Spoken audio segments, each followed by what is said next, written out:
was from an offensive standpoint.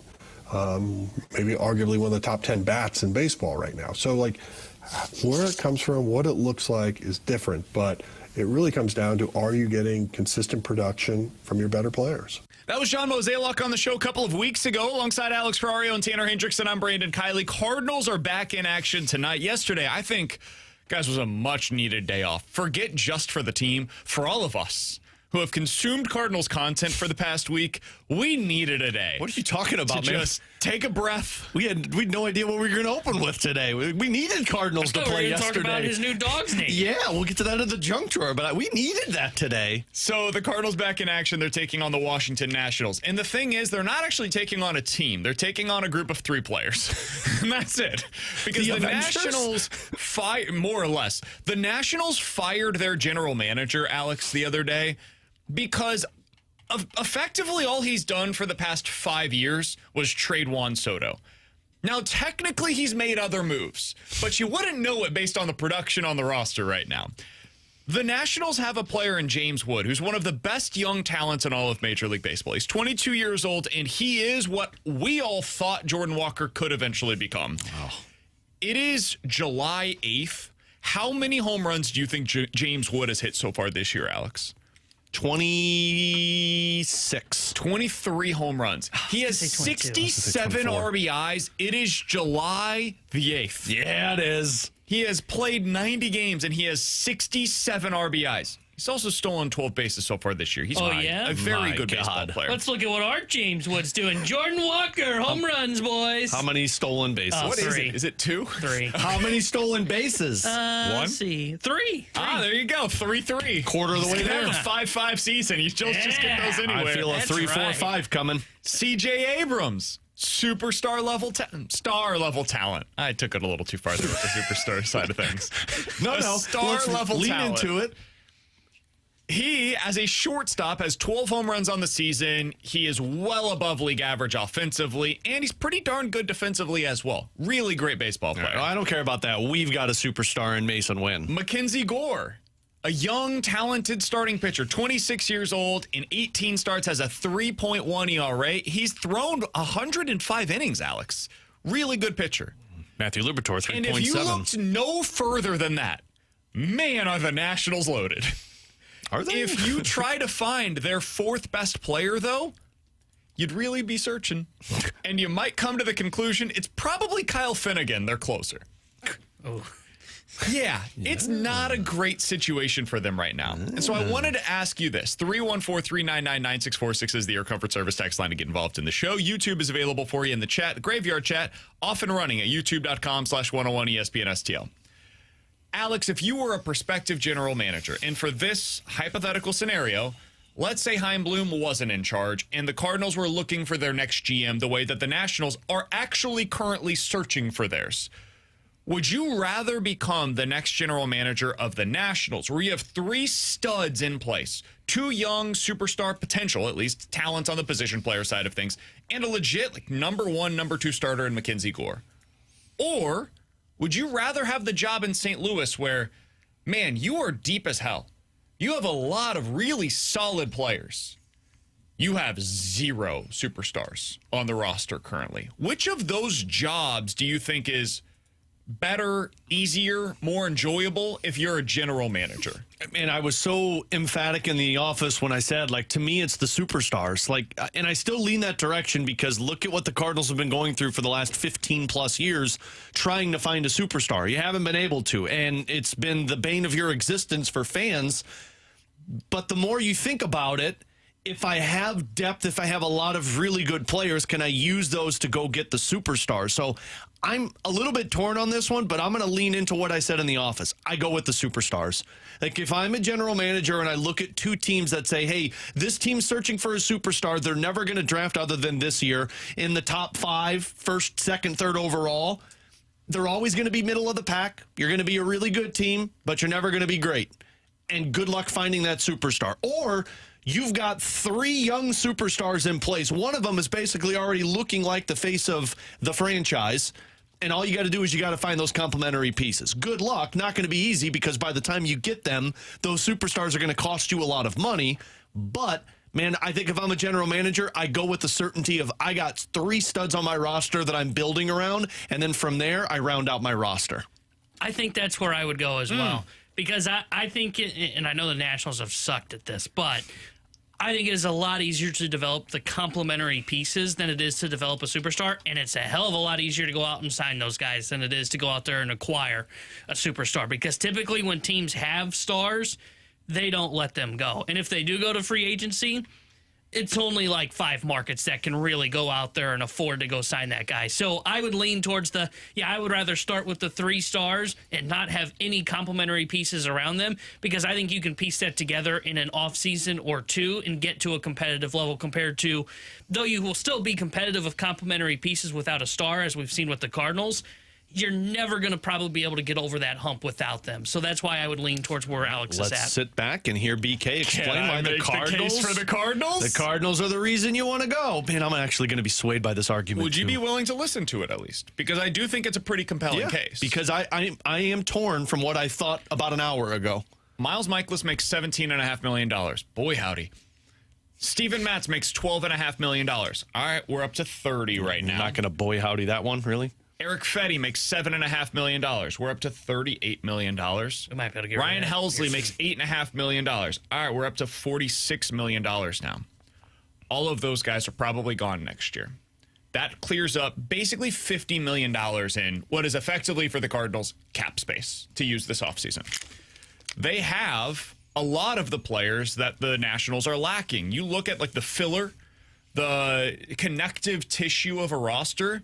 Man, the Cardinals have too much of it almost. Like they need to filter through some of these options. Welcome to the problem for the last 5 years. We're going to talk about JJ Wetherholt coming up in the next segment. Man, he is close. He is now at the AAA level, which means this time next year, I would anticipate JJ Wetherholt is probably on the major league roster.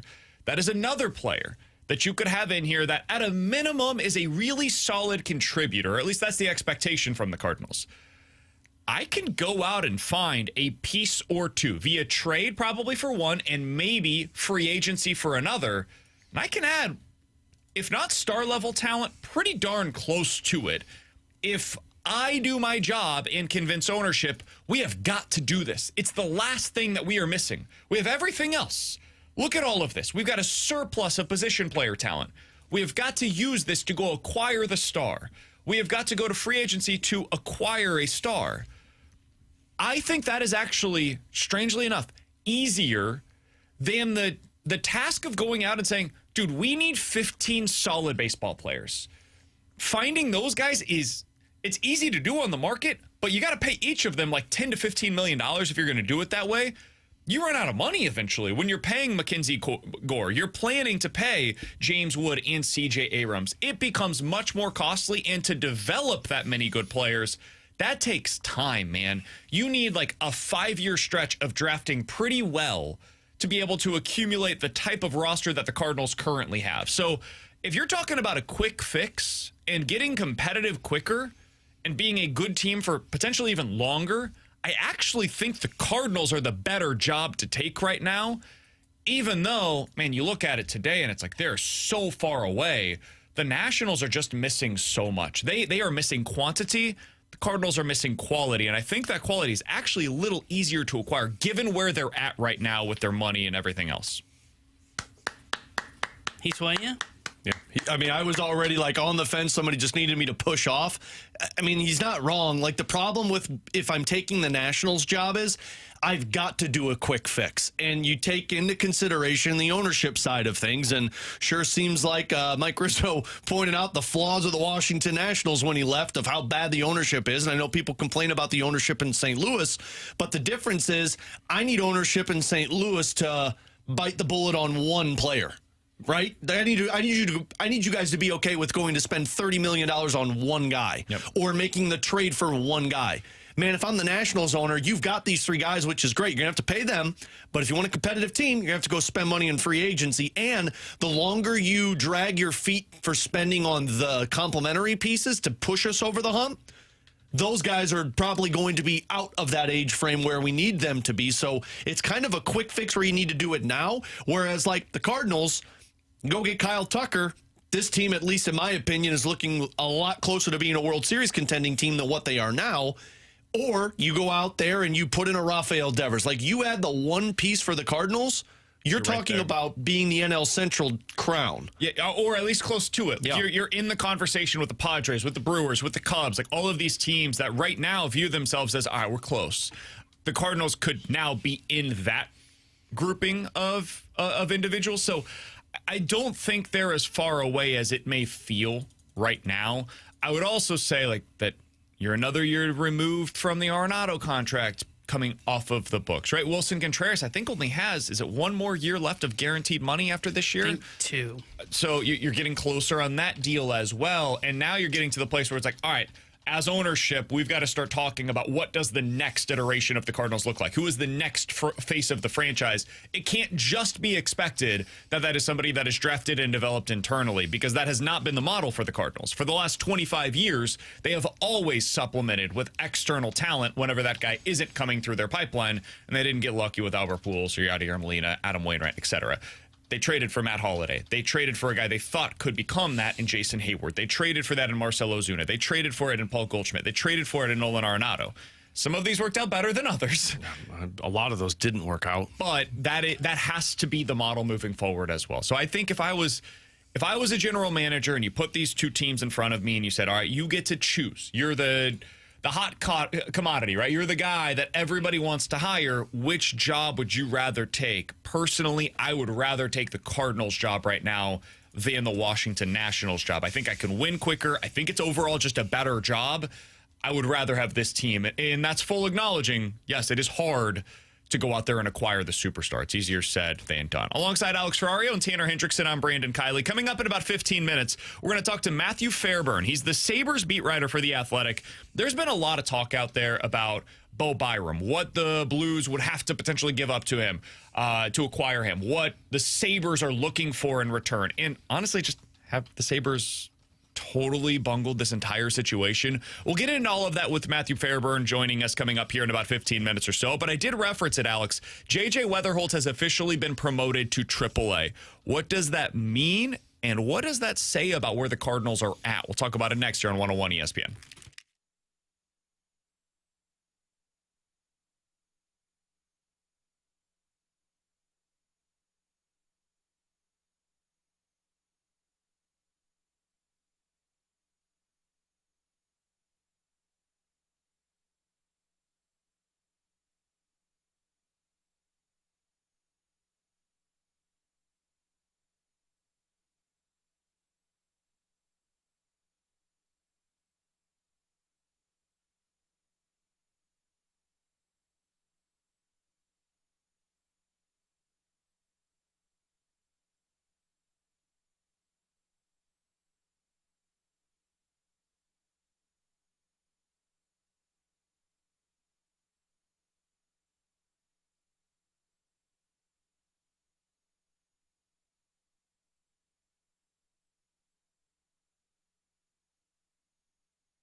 I think you'll see him in the majors by the end of next year.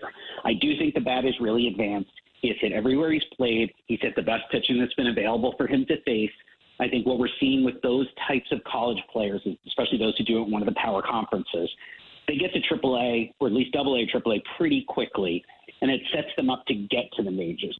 That was Keith Law last year, right after the Cardinals had drafted JJ Wetherholt, telling us the ETA for Wetherholt. And he said, hey, listen, this time next year, you should probably be talking about him being on the cusp of being at the major leagues. Well, we officially are. He was promoted yesterday to AAA, and this is after just dominating at the AA level. Finishes with a clean. I love round numbers, Alex. Of course you do. He was a 300 hitter at the AA level. Exactly 300. Finished with a 425 on base percentage, had 14 doubles and 7 home runs in 65 games. Exactly the profile that we were sold on. This guy's going to be more doubles than homers, but is an all-around hitter, gets on base at a high clip, just does everything pretty well. And so he did all of that at the AA level and was dominating over the course of really the last 90 days or so, just figured it out. It all clicked for him at that level. He's now going to get promoted to the AAA level, which means, as we know, he's on the cusp. I mean, he's a call away now from being at the big league level.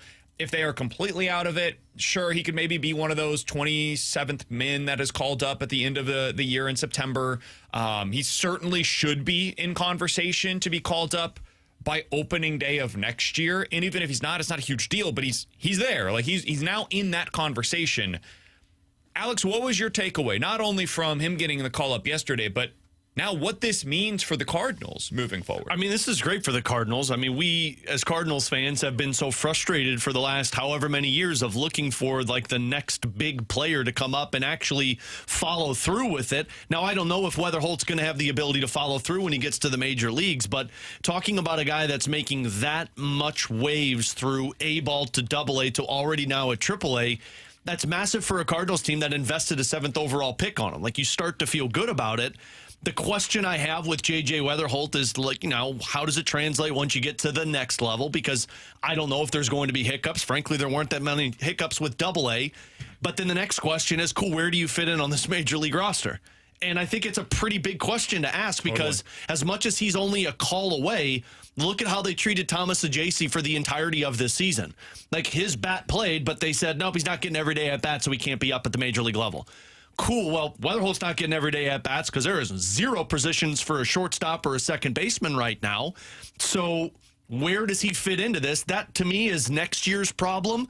But what's great about this, if you're a Cardinals fan, is, man, you're seeing it. You're seeing the 300 hitter. You're seeing the guy that has the ability to showcase his power. He's got excellent defense. He's young. This is the stuff that gets you excited as a Cardinals fan in this runway season. Yeah, I saw this earlier today. Cardinals put this out there as part of the promotion for him.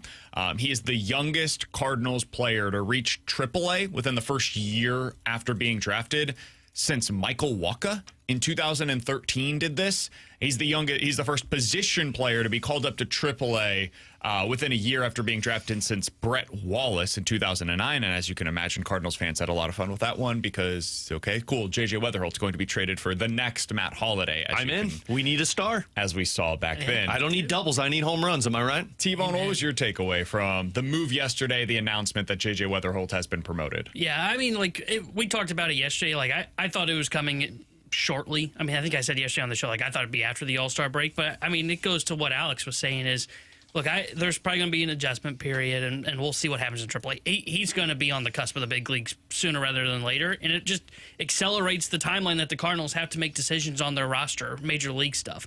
And I think it's works out perfectly because this was the season of transition to where they're going to have answers going into the offseason.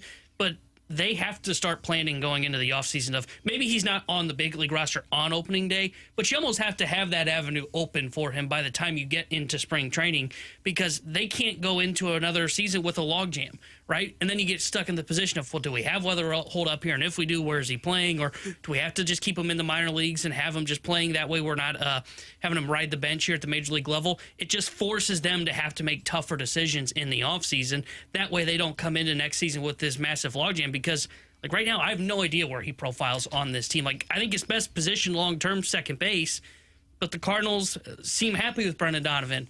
at second base. Well, then maybe you'd say third base. I know you guys had said that yesterday during In or Out.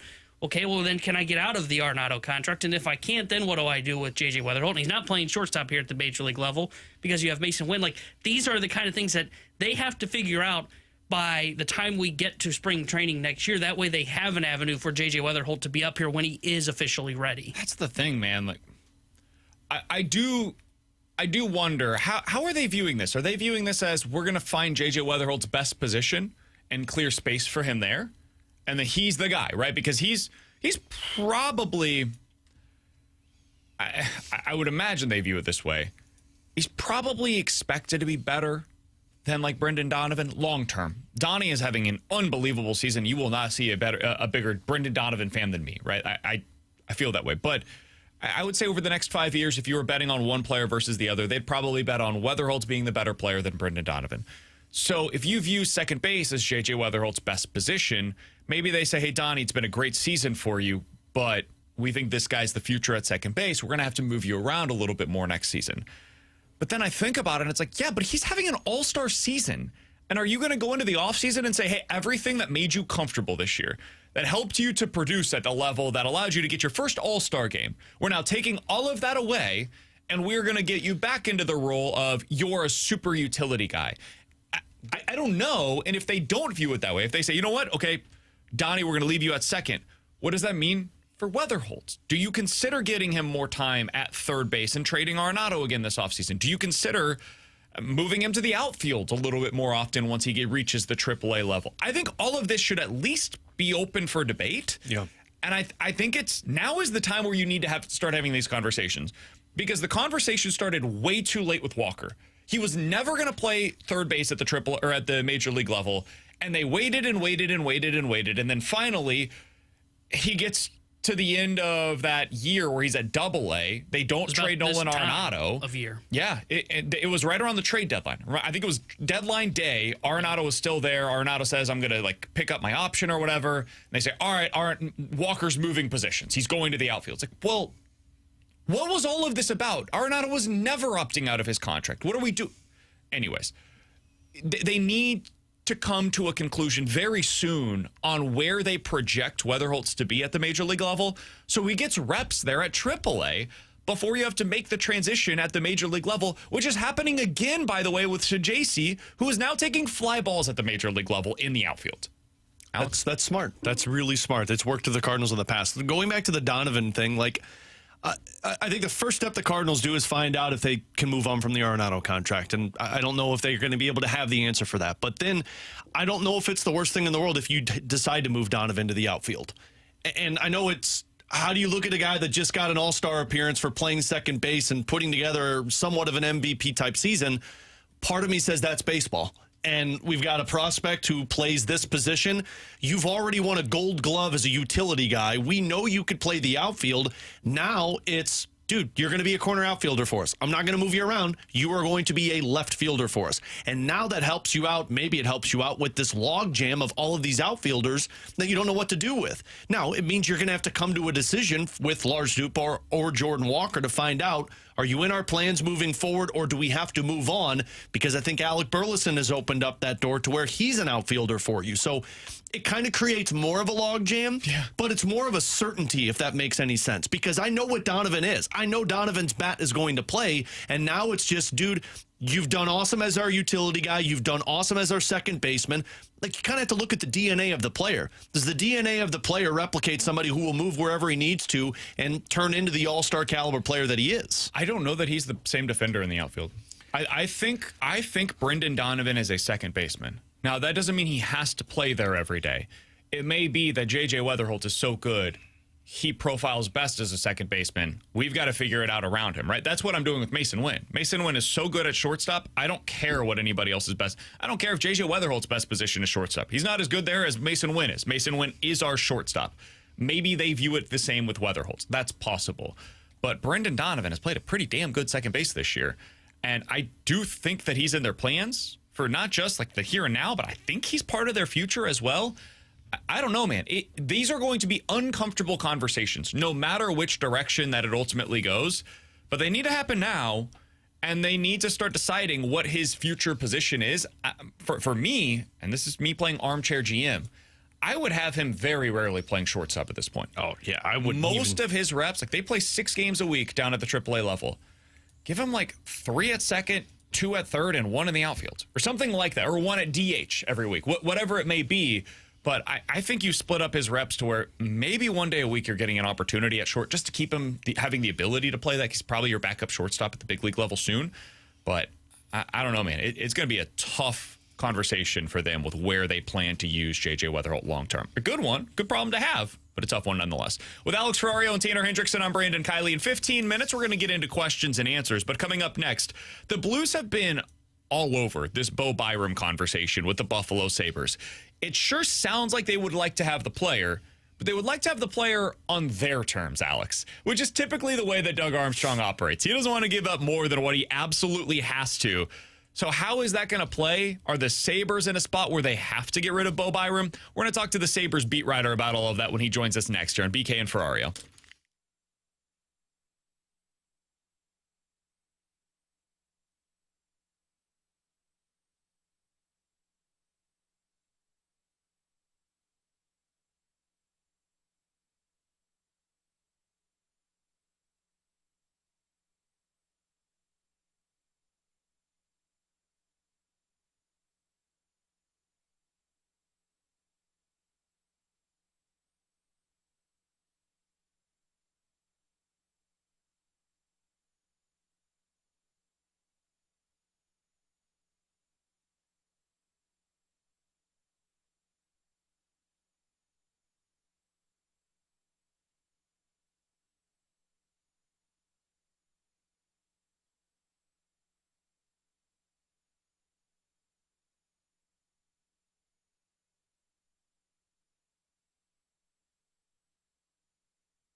Tanner Hendrickson here with a Sports Center update brought to you by Saliga Heating and Cooling. Cardinals back in action tonight as they start a 3-game set with the Washington Nationals. 6:45 will be first pitch. Sonny Gray will be getting the start for St. Louis. The Sports Center update is brought to you by Saliga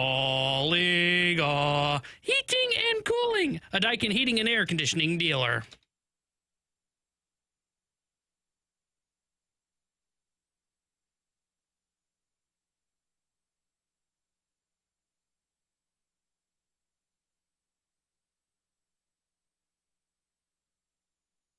Alongside Alex Ferrario and Tanner Hendrickson, I'm Brandon Kiley. Happy to go out to the Callier and Thompson hotline to be joined by Alex, a man that I haven't spoken to since college. I went to Mizzou. Matthew Fairburn was a couple of years older than me. We did an NFL draft show. This had to be like 2012, 2013, something like that, at KCOU in Columbia. So it's the first time I've been able to have the pleasure to talk to this guy since then. Matthew Fairburn is the Sabres beat writer now for The Athletic up in Buffalo. Matthew, good to talk with you, man. How you doing today? I'm doing well. It's good to be back on the Missouri airwaves. That's right. Matthew, screw the Buffalo Sabres stuff here. Let's talk BK because he's known as a nerd on this show. Was he a nerd back in college? Or do you just not remember him because he's kind of forgettable? The latter. I mean, you got to think if two college students are spending their time doing an NFL draft show, I think that question answers itself a little bit for both of us. So, Actually, that's a good point. Unfortunately, I fall into that too because I did draft shows in Linden. There you go. God, we're all nerds. All right, Matthew, we wanted you on for the Sabres perspective because Bowen Byram has become, I would imagine he's already a lightning rod of discussion in Buffalo. Now he's a lightning rod for discussion here in St. Louis. Can you bring us to the Buffalo side of things? How have we arrived at a point where a 23-year-old defenseman that posted nearly 40 points last year is even in consideration to be traded this offseason? Bring us up to speed on this. Yeah, this is, says something about the Buffalo Sabres, but I think this is also a specific situation to Byram in that they already have Rasmus Dahlin and Owen Power, two very talented, offensive-minded left-hand defensemen. Both were number 1 overall picks. Both have already signed long-term contract extensions. So Dahlin makes $11 million a year. Power makes $8.3 million a year. Byram is also left-handed, also kind of that offensive-minded, puck-moving defenseman. And now he needs a new contract, but he's looking at this situation, and I think he wants to be paid like if not a number 1 defenseman, then, a top-tier defenseman. And he also is not getting a ton of power play time on this team. So it's a combination of factors that I think has made the contract negotiation complicated. And I think this is less a case of Byram wanting out of Buffalo, for reasons that have to do specifically with the Sabres and more to do with his situation and maybe wanting to get paid more than it makes sense for the Sabres to pay him and also play a role that it's hard for the Sabres to fit him into. So when they acquired him about a year and a half ago, they knew they were getting a really good player, a really good asset at the very least. And now they're kind of reaching the point where they have to make a decision. Do they open up more power play ice time for this guy? Do they pay him on a long-term deal, or do they trade him away and see what they can get? And obviously he's still on the roster, so they haven't gotten the price on the trade market that they're after, but they've been very open. It's almost strange to hear a general manager talk the way that Kevin Adams has about this, because he keeps saying, I'm open to trading the player, which you don't always hear in these situations. It's usually a no comment or whatever. But he's every chance he gets behind a microphone, he's said he's open to trading the players. So we'll see if somebody's willing to meet the price. And Matthew, that's the part that I find fascinating with this whole saga, because now that the team has filed for arbitration, like Byram gets to choose the length, which is probably going to take him up to unrestricted free agency status. Does it feel like this is the only time that Kevin Adams has to trade Byram to get the actual return? Because the longer this goes on, the less likely the return is going to make Buffalo feel glad about what they're getting in the trade. I think that's the balance that Kevin Adams has to strike here, because trading him for the sake of trading him is usually a good way to not get the best return possible. And so they've already dragged their feet to an extent. Like, you could have traded him at the deadline or earlier in the offseason, maybe. But I also don't think there's any sort of cutoff point here because, like you mentioned, they filed for arbitration. So assuming that it gets to a hearing, which will happen at some point later in the summer, that does set one deadline in this because he will get, they will award him a salary. The arbitrator will award him a salary. He will pick 1 or 2 years. I would guess he would pick 2 years because of what you mentioned. It'll get him to unrestricted free agency. So any team that wants to trade for Byram under the pretense of negotiating a long-term contract and keeping him for a long time, which for a player of his age and potential is probably what most teams looking to acquire him are thinking of doing, that does set a bit of a deadline there. If you're one of those teams, you don't want him to end up with a 2-year contract that could walk him to unrestricted free agency. But if they don't find the right deal before then, and Byram does get a 2-year award and decides to take 2 years on that, the Sabres still have some options. They can keep him, right? I mean, he's a good player, and he can play on the top pair next to Rasmus Dahlin. Dahlin likes to play on the right-hand side. He may not get the power play ice time he's looking for, but maybe they can find a way to make him happy. He is a pro's pro, Byram is. I mean, he's a great guy in the locker room, and I would expect him to be a good sport regardless of how this turns out. So they could keep him and have a really good blue line next season. They could also hold out, keep him for a little while and see what's out there on the trade market at the deadline or next off season. They would still have some options in that regard. So it's a deadline of sorts. I think, for a team like the Blues, I would imagine they would want to acquire this player and get him locked up to a long-term extension to have him to build around. That's why I like the move by the Sabres to file for arbitration, because it puts those teams on the clock a little bit to say, hey, we'll take this guy right here and get him on a 2-year contract unless you want to step up and meet our asking price before then. Matthew Fairburn is our guest here on 101 ESPN. He covers the Sabres for The Athletic. Matthew said something there that I did want to ask a follow-up question on. He said he's a good player. They can just keep... Is Bowen Byram good? It's a stupid question, but it is one that I think we've talked a lot about, because I don't know that there's any other player in the league that's 23 years old, posts nearly 40 points as a defenseman, and has as many doubters as Bowen Byram seems to. I don't watch the guy night to night, just being frank. I watch the Blues, and we don't see a ton of the Sabres. You do. Is Bowen Byram good? He is good. He's a good player, and there's plenty of reason for the debate around this guy. I get it. He has a pedigree, right? He was a number 4 overall pick in the 2019 NHL draft. He was a big part of the Colorado Avalanche winning the Stanley Cup a few years ago. At a young age, he was playing a big role on those teams, and that reputation, I think, has followed him and maybe boosted what some people think of him. But to your point, there's a lot of people out there that want to poke holes in what he is as a player. And he is a great skater, a great puck mover. He's got good offensive instincts, and he's a reasonably solid defender, considering he's not the biggest guy. I think he's pretty smart in terms of how he plays in his own end. The reason I think people question how good he is because if you break down his analytics, in terms of on-ice expected goal share and scoring chances share and all those things, there is a clear discrepancy when he's playing with Dahlin and when he's playing away from Dahlin. And Rasmus Dahlin is an all-world player. He makes a lot of people look better than they are. The reason I don't put too much stock into that, and there is a wide gap, right? Like, away from Dahlin, his advanced numbers are not good. But there were a lot of defensemen on Buffalo's roster last season that weren't a good match for Bowen Byram, or frankly weren't very good, that guys that he was playing with. And he was away from Buffalo's top forwards in those instances too.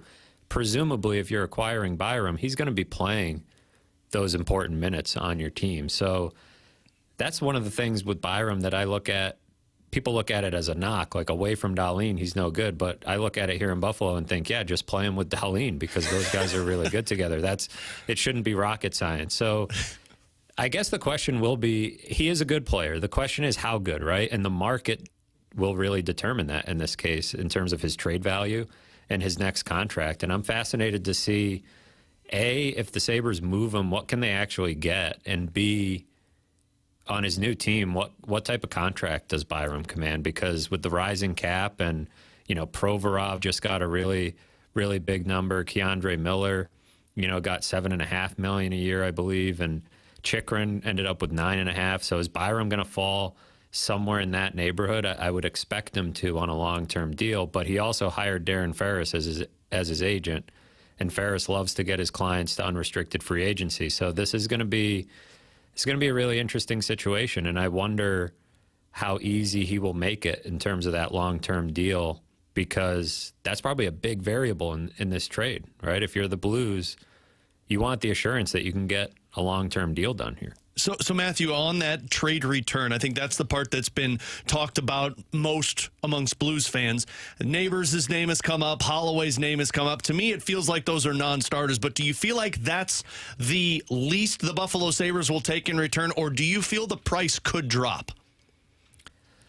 So Holloway is probably too rich for Bowen Byram, 1-for-1. I Agreed. It would be a dream target for the Sabres. So in this case, what another complicating factor is that the Sabres don't want to trade Bowen Byram for futures. You may have heard that the Sabres have the longest playoff drought in the history of the NHL. So I've heard. And their general manager is going into year 6. He's not exactly in a position to be kicking the can down the road.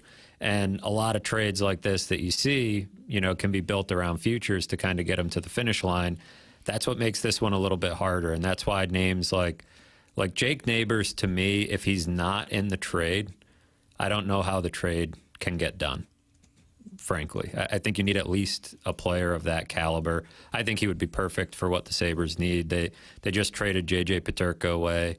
He had 27 goals last year. They need to find a way to replace some of that production on the wing. And Neighbors, I love the way he plays. His age range is perfect for the Sabres. So that would be an ideal player. The other part of this that is hard, you want win-now pieces if you're Buffalo.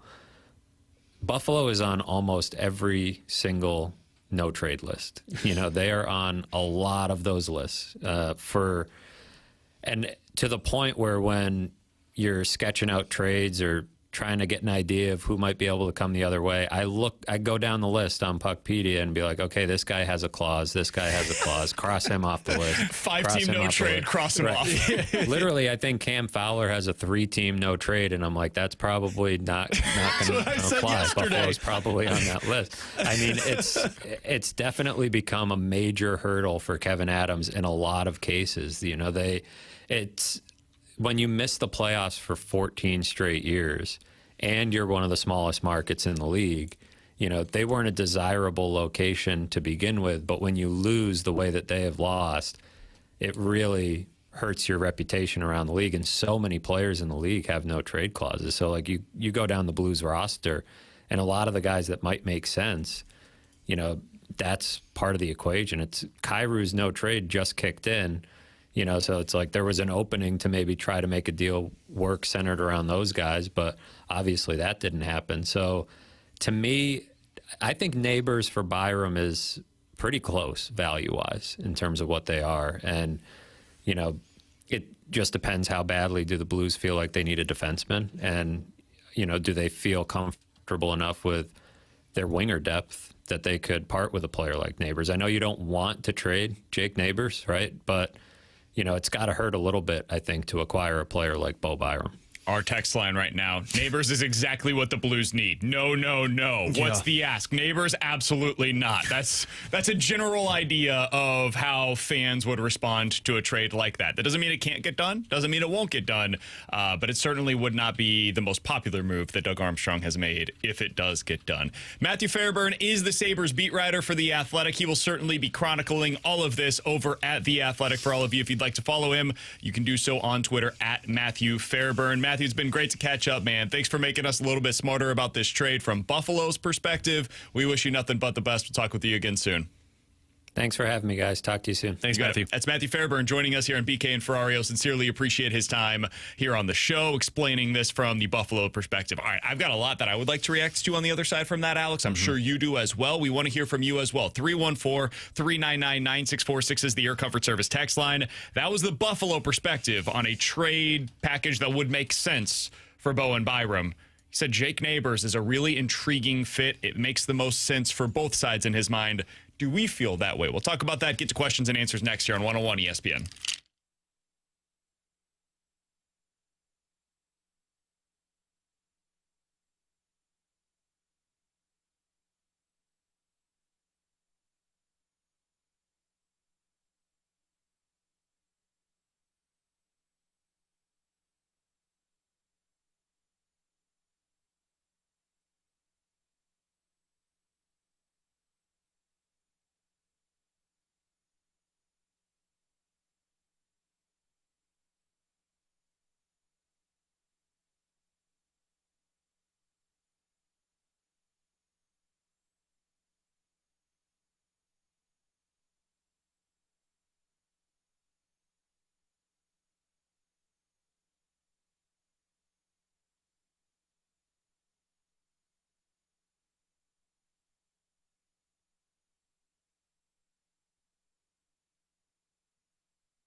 All right, 314-399-9646 is the Air Comfort Service text line for questions and answers. We'll go a little bit long here, T-Bone. I apologize in advance. We'll make it up in the next segment. But we've got to get some of these questions from the text line. And I also wanted to react to what we got there from Matthew Fairburn. I thought the information was really, really good, and I want to talk about it. Matthew Fairburn, the beat writer for The Athletic, for the Sabres, said basically, hey, this is a really complicated situation for the Sabres, and it doesn't really make sense for them to make a trade with the Blues unless Jake Neighbors is involved. Mm-hmm. Let's go around the horn real quick.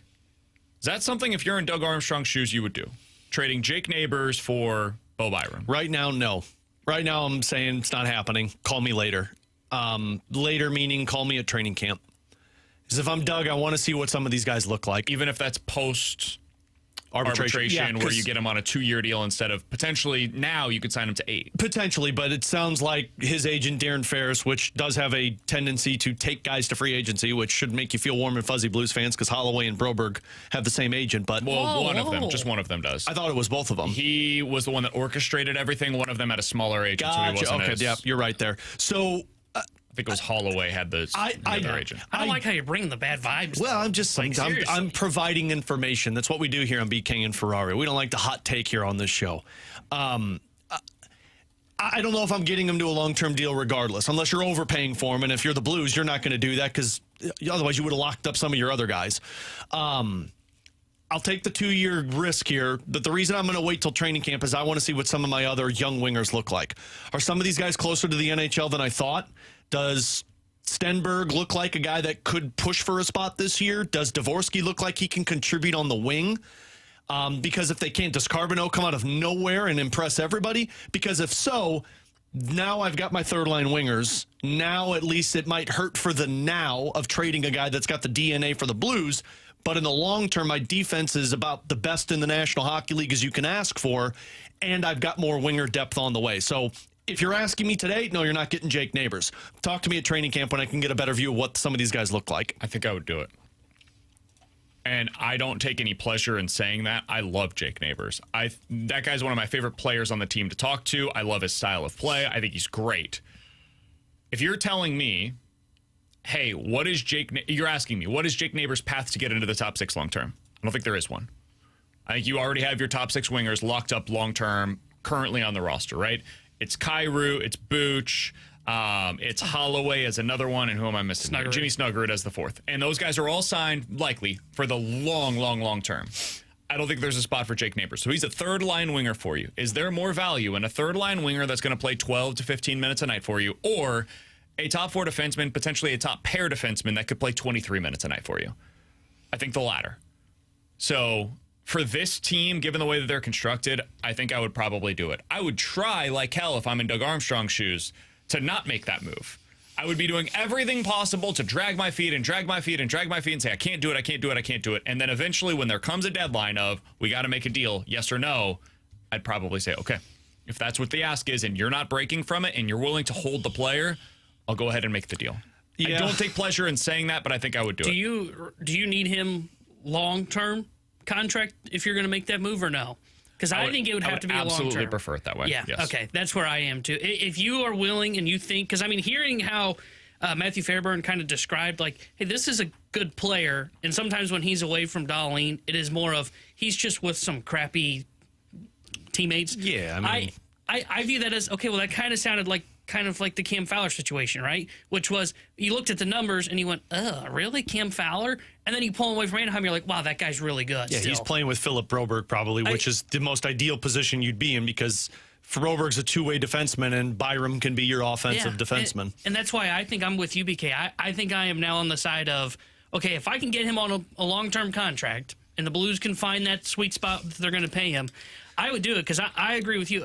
Jake Neighbors, it's hard to see the path to the top 6, and I think they would be viewing this. I know a lot of people would be frustrated that they would be trading 2 20-goal scorers for a pack mentality team, but you can always go find wingers on the market. They are a lot easier to find than top 4 defensemen and centermen, for example. Here's why I wouldn't.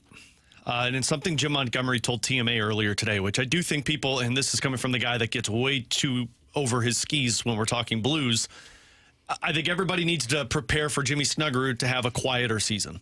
because this is going to be the first time he's playing more than 35 games in a season. You're going to get wear and tear.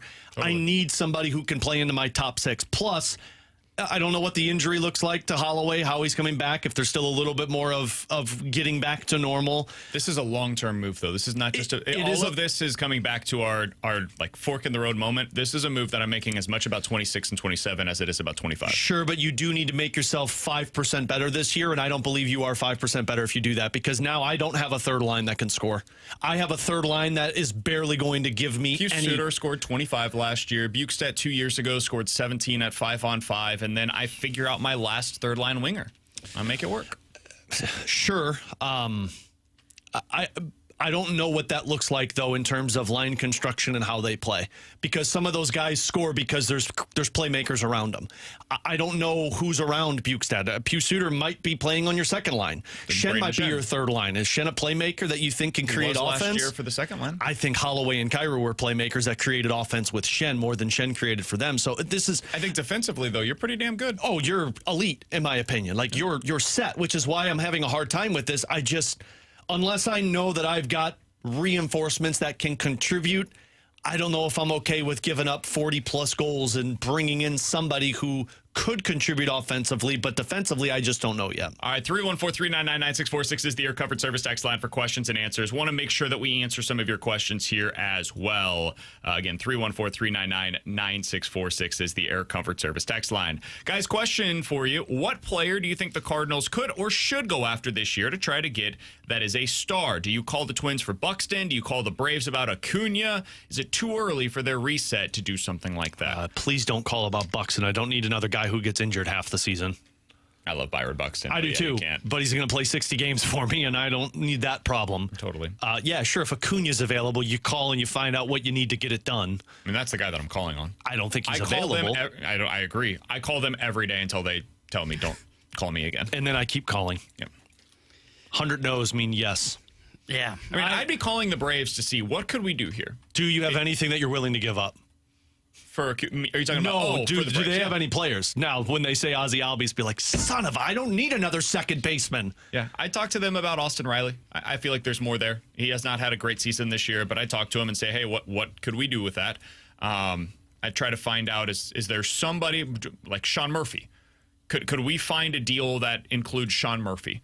Because the Cardinals right now, I don't know if you guys know, they have 100 catchers on the roster, and none of them are like thrilling to Cardinals fans. Sean Murphy's a really good player, 30 years old. Could that be somebody that is under consideration? That kind of a move would make sense to me. Now, it's not a star, but yeah, it's tough. It's tough to find. Yeah. Acuna's probably the only one that I can think of off the top of my head that would be like a star that becomes available, just because they look like a team that could really use a reset on their books. But I said this last week, they made a decision to basically keep Acuna happy by letting Freeman walk. That was part of the reason that they didn't give Freeman the extra year that he wanted. So, yeah, I don't know where you get this. I'm not trading for Buxton. That guy. I think you could convince the Padres to give up Fernando Tatis Jr. No. I mean, they're bad with him, so why not try and reset it? Somebody said, guys, a trade centered around Jordan Walker probably gets you Acuna. Let's call it in. Oh, okay. I'm in. That was a good one. Was that a text from 5 years ago? I don't know. 314-399-9646 is the Air Comfort Service text line for questions and answers. Last one here from the 314. Guys, what do you think the starting outfield is on opening day of next year? I have no idea. Donovan Scott Burleson.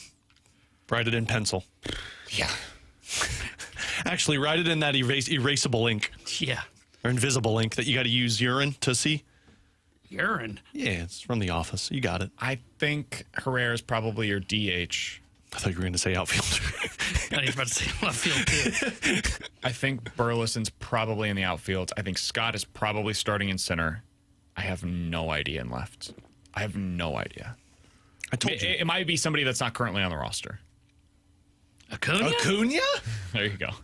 I mean, that's why names like that make sense for the Cardinals, because you could go to the Braves and be like, hey, we've got Lars Nootbaar and like JJ Wetherholt and Quinn Matthews and something else for Ronald Acuna Jr. That does not get you the deal done, but maybe that could be the starting point for some kind of a discussion, because they have so many things that they can trade.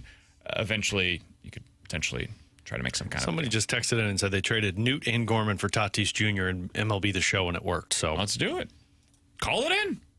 Can you do that? Do you have that kind of power? I probably have done it on MLB The Show before. So In it 15 works. minutes, we'll get into Bet It or Forget It. But next, how would you rank the current NL wildcard teams? T-Bone asked us this question yesterday. We'll get into it next here on BK and Ferrario.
This isn't going to happen, but just theoretically speaking. Matt's real for quick. Acuna. If the Braves called and said, we want to trade Ronald Acuna Jr., first of all, you say, Yes. really? Okay. No, we're I just say listening. yes. And they said, we need JJ Wetherholt. Okay. We need Lars Nootbaar. Okay. And we need TK Roby. Cool. Done deal. Sign it up. Let's go. I'm not even second guessing that. It's And throw rough. in Jordan Walker. Oh, okay. Oh, darn. Darn, I can't do it. No, I'm not even second guessing this. It's Ronald freaking Acuna Jr. I was just curious. T-Bone? Yeah. I know why he brought this on. I would Say it! I would want to avoid putting Wetherholt in the package. They said that's the deal. There is no deal for Ronald Acuna Jr., Stop who has 3 sweet-talking years me. at $17 million per year left after this season. So 3 more seasons at $17 a year, $51 million total. When, again, reminder, we're probably going to see Kyle Tucker get $50 million for next season, just for the first year of that contract. So $50 million for 3 years for Ronald Acuna Jr. JJ Wetherholt, the centerpiece of this package. If you don't include him, it's over. You're yes or no? I think I'm no. Cool. Have fun being mediocre for the next 10 years. Unbelievable. Acuna's got Have fun with your bad knees. prospect. But Acuna's got bad knees. I don't know. You're a trash don't think I general would manager. wanna- That's what this is. No. You're a trash GM. No. I would not do it. I respect the cojones that it takes to say no I'll use tone on that one. to Ronald Acuna Here, I can Jr. stop you with this little button right here. My voice will be heard. I also think it's pretty crazy. All right, so let's get into the wild card conversation. T-Bone, this is less crazy. I thought it was an interesting conversation. How would you rank the current National League wild card teams based upon what you're anticipating from them the rest of the season? So set aside what they have been, project what you think they will be. T-Bone, you sent this to us yesterday. Set it up for us. What are you trying to get at here? Yeah, so I was thinking about, you mentioned yesterday, hey, nobody's gone on a run yet to really separate themselves and solidify themselves in this wild card race. Because even the Mets are only 2.5 games up on the San Francisco Giants, 3.5 up as the top wild card spot. And I was watching the Padres and Diamondbacks play last night, and I watched Gallen shove, and I was like, oh my God, what a perfect Cardinal. But I also thought, man, the Diamondbacks still scare me, even though they are the furthest one out that I would say is like that cutoff line for the wild card contenders. They're the last NL wild card contender right now that is within a game of 500. And that's when I was just like, okay, which of these teams would scare me the most? If I had to put them on a list, where would I rank these teams that are in this wild card race as like most likely to go on a run and really separate themselves or get themselves back in the race, like in Arizona's case? And where would I put the Cardinals on that list? Because that's where I find it interesting is where do the Cardinals fall in line with what I would call their peers? So let's see. Here are the teams. The Brewers, you eliminated the Mets here. Yeah, So, I think they're on their own Yeah. because they can even win their own division. The Brewers, the Giants, the Padres, the Cardinals, the Reds, and the Diamondbacks. Those are the 6 teams.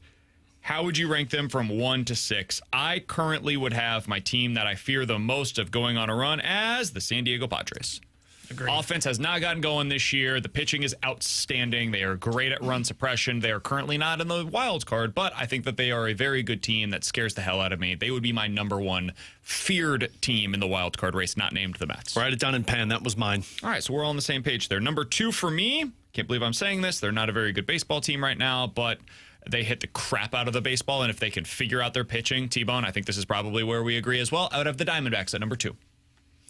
I'd have the Brewers at number 2. Okay. I think Brandon Woodruff's health, I saw him come back and shove for Milwaukee, and they just are a pest against you. And do I think they're going to go on a crazy run that solidifies a wild card spot? No, but if we're talking fear of the Cardinals falling out of it, I'd have them at number 2. I had them at 3, so I don't have a And I would have the strong Diamondbacks conversation. at 3. Yeah, I had the Diamondbacks at 2 because of everything that you said. If Gallen starts to figure it out, now they've got a scary 1-2 combination of Gallen and Merrill Kelly. They've got an incredible offense, and then it's a matter of piecing together a bullpen. Guys, you can figure that out at the trade deadline. We've seen teams figure that out. I agree. I would have I would have the Arizona Diamondbacks as number 2 on the list. 4 is a really interesting one to me. I'd have the Giants at 4. And I know people don't believe in them. They feel like a paper tiger, but I think their offense is yet to bust out. with Devers. At some point, that's going to click for him, and he's going to be good. But their pitching is better than yours. Their pitching is significantly better than yours. And you're not going to be able to fix your pitching to the level that puts you in the same category as San Francisco. So I would have San Francisco in front of the Cardinals.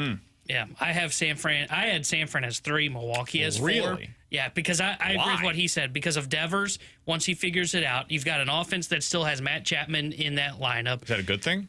Yeah, I mean, Matt He's been Chapman's awesome for him, and he's hurt right now. Yeah, he's been 35% above league average. Like he was viewed as just a defensive third baseman. It has clicked for him offensively. I think we have slept on their offense. I still believe Willie Adames, there's more in the tank for him there as well. Be. And then, I mean, you talk about a 1-2 combo. Logan Webb, Robbie Ray. It's very good. Justin Verlander's still pitching okay. He doesn't have wins to his name, but he's still been a solid starter for them. Like, they've got the pitching. And again, their bullpen's their biggest question mark. And really, it's just closing games. That's what's suddenly become their biggest bugaboo.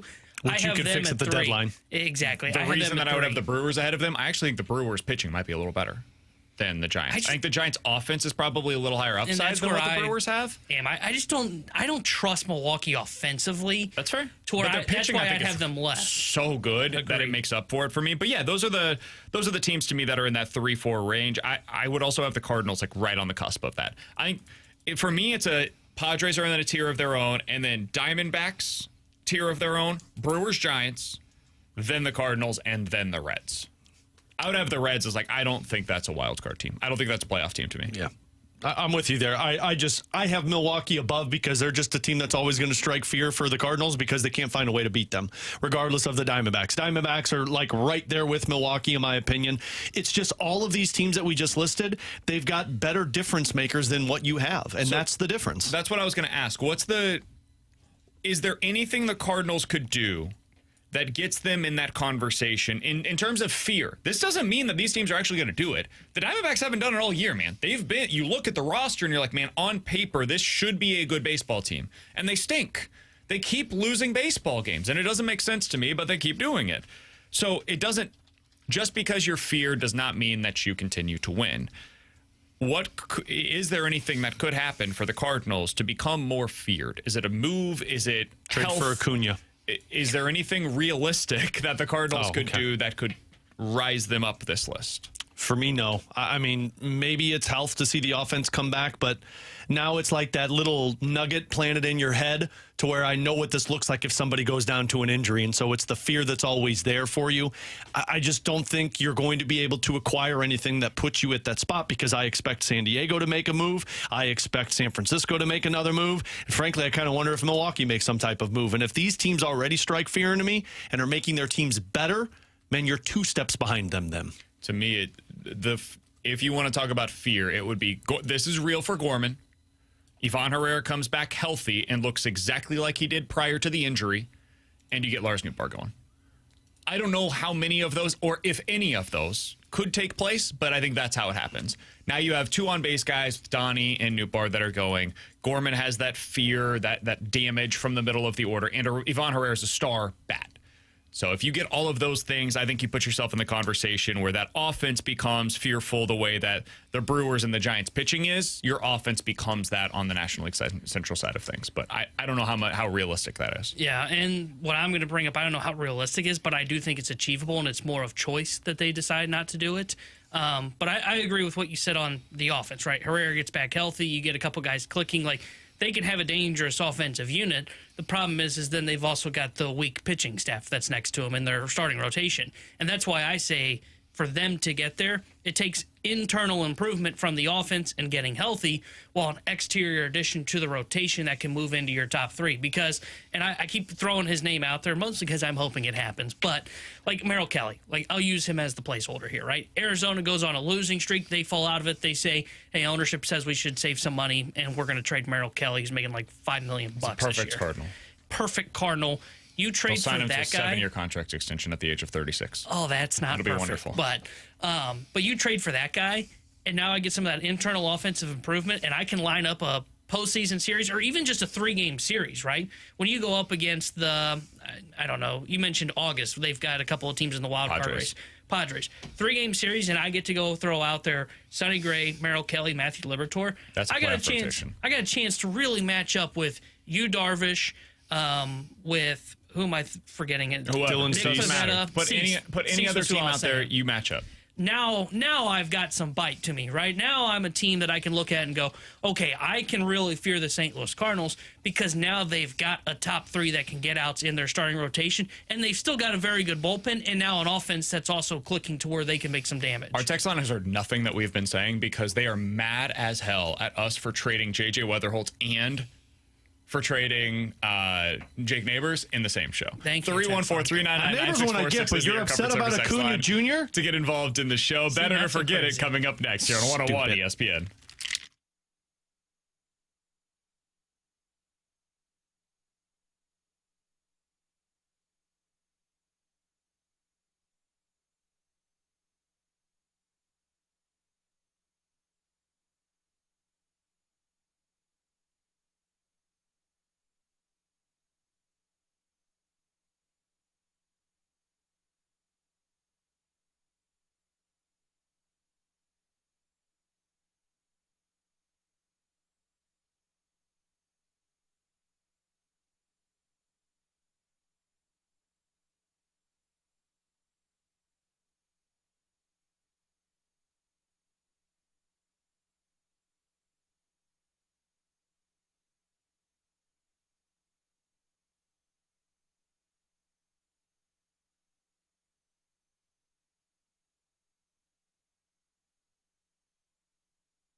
314-399-9646 is the Air Comfort Service text line for Bet It or Forget It. You guys give us a scenario. We will tell you if we are betting it or forgetting it here on 101 ESPN. All right, boys, let's start out with this. Bet it or forget it. The Cardinals will have a player reach 20 home runs this season.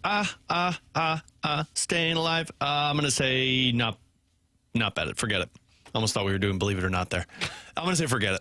We're 90 games into the season. They have 4 players that are at 10 plus. They have Arenado with 10, and then Burleson, Newt, and Contreras all have 11. Yeah, and I think your best bets, in my opinion, would be Burleson and Contreras. And I just don't think they're going to be able to get to that point. So I think you have a lot of guys that are close to 20, but I don't think you have anybody that surpasses it. I'll bet it. I think Contreras at least gets there. I don't know who else does, but I think Contreras at least does. The guy that can get hit by a ball no matter what, when, or where? Mm-hmm. Yeah, That's the guy. Okay.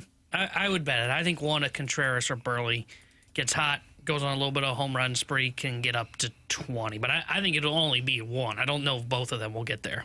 Alex? Guys, bet it or forget it. If the Blues were to acquire Bo Byram, they could make a contract work of Byram, Broberg, Parayko, and an extension for Cam Fowler. So the Fowler one is really what you're asking here. Mm-hmm. If they trade for Bo Byram, they would keep Cam Fowler. Well, basically what you're asking. Yeah, but also, I mean, you're talking $9.5 million for Byram, probably somewhere close to $9.5 million for Broberg, and then extending Cam Fowler. Yeah, I'll say forget it. If you trade for Bo Byram, I don't think you're extending Cam Fowler. I think you're saying, Cam, we appreciate the year and a half. It was wonderful. You did amazing work for us.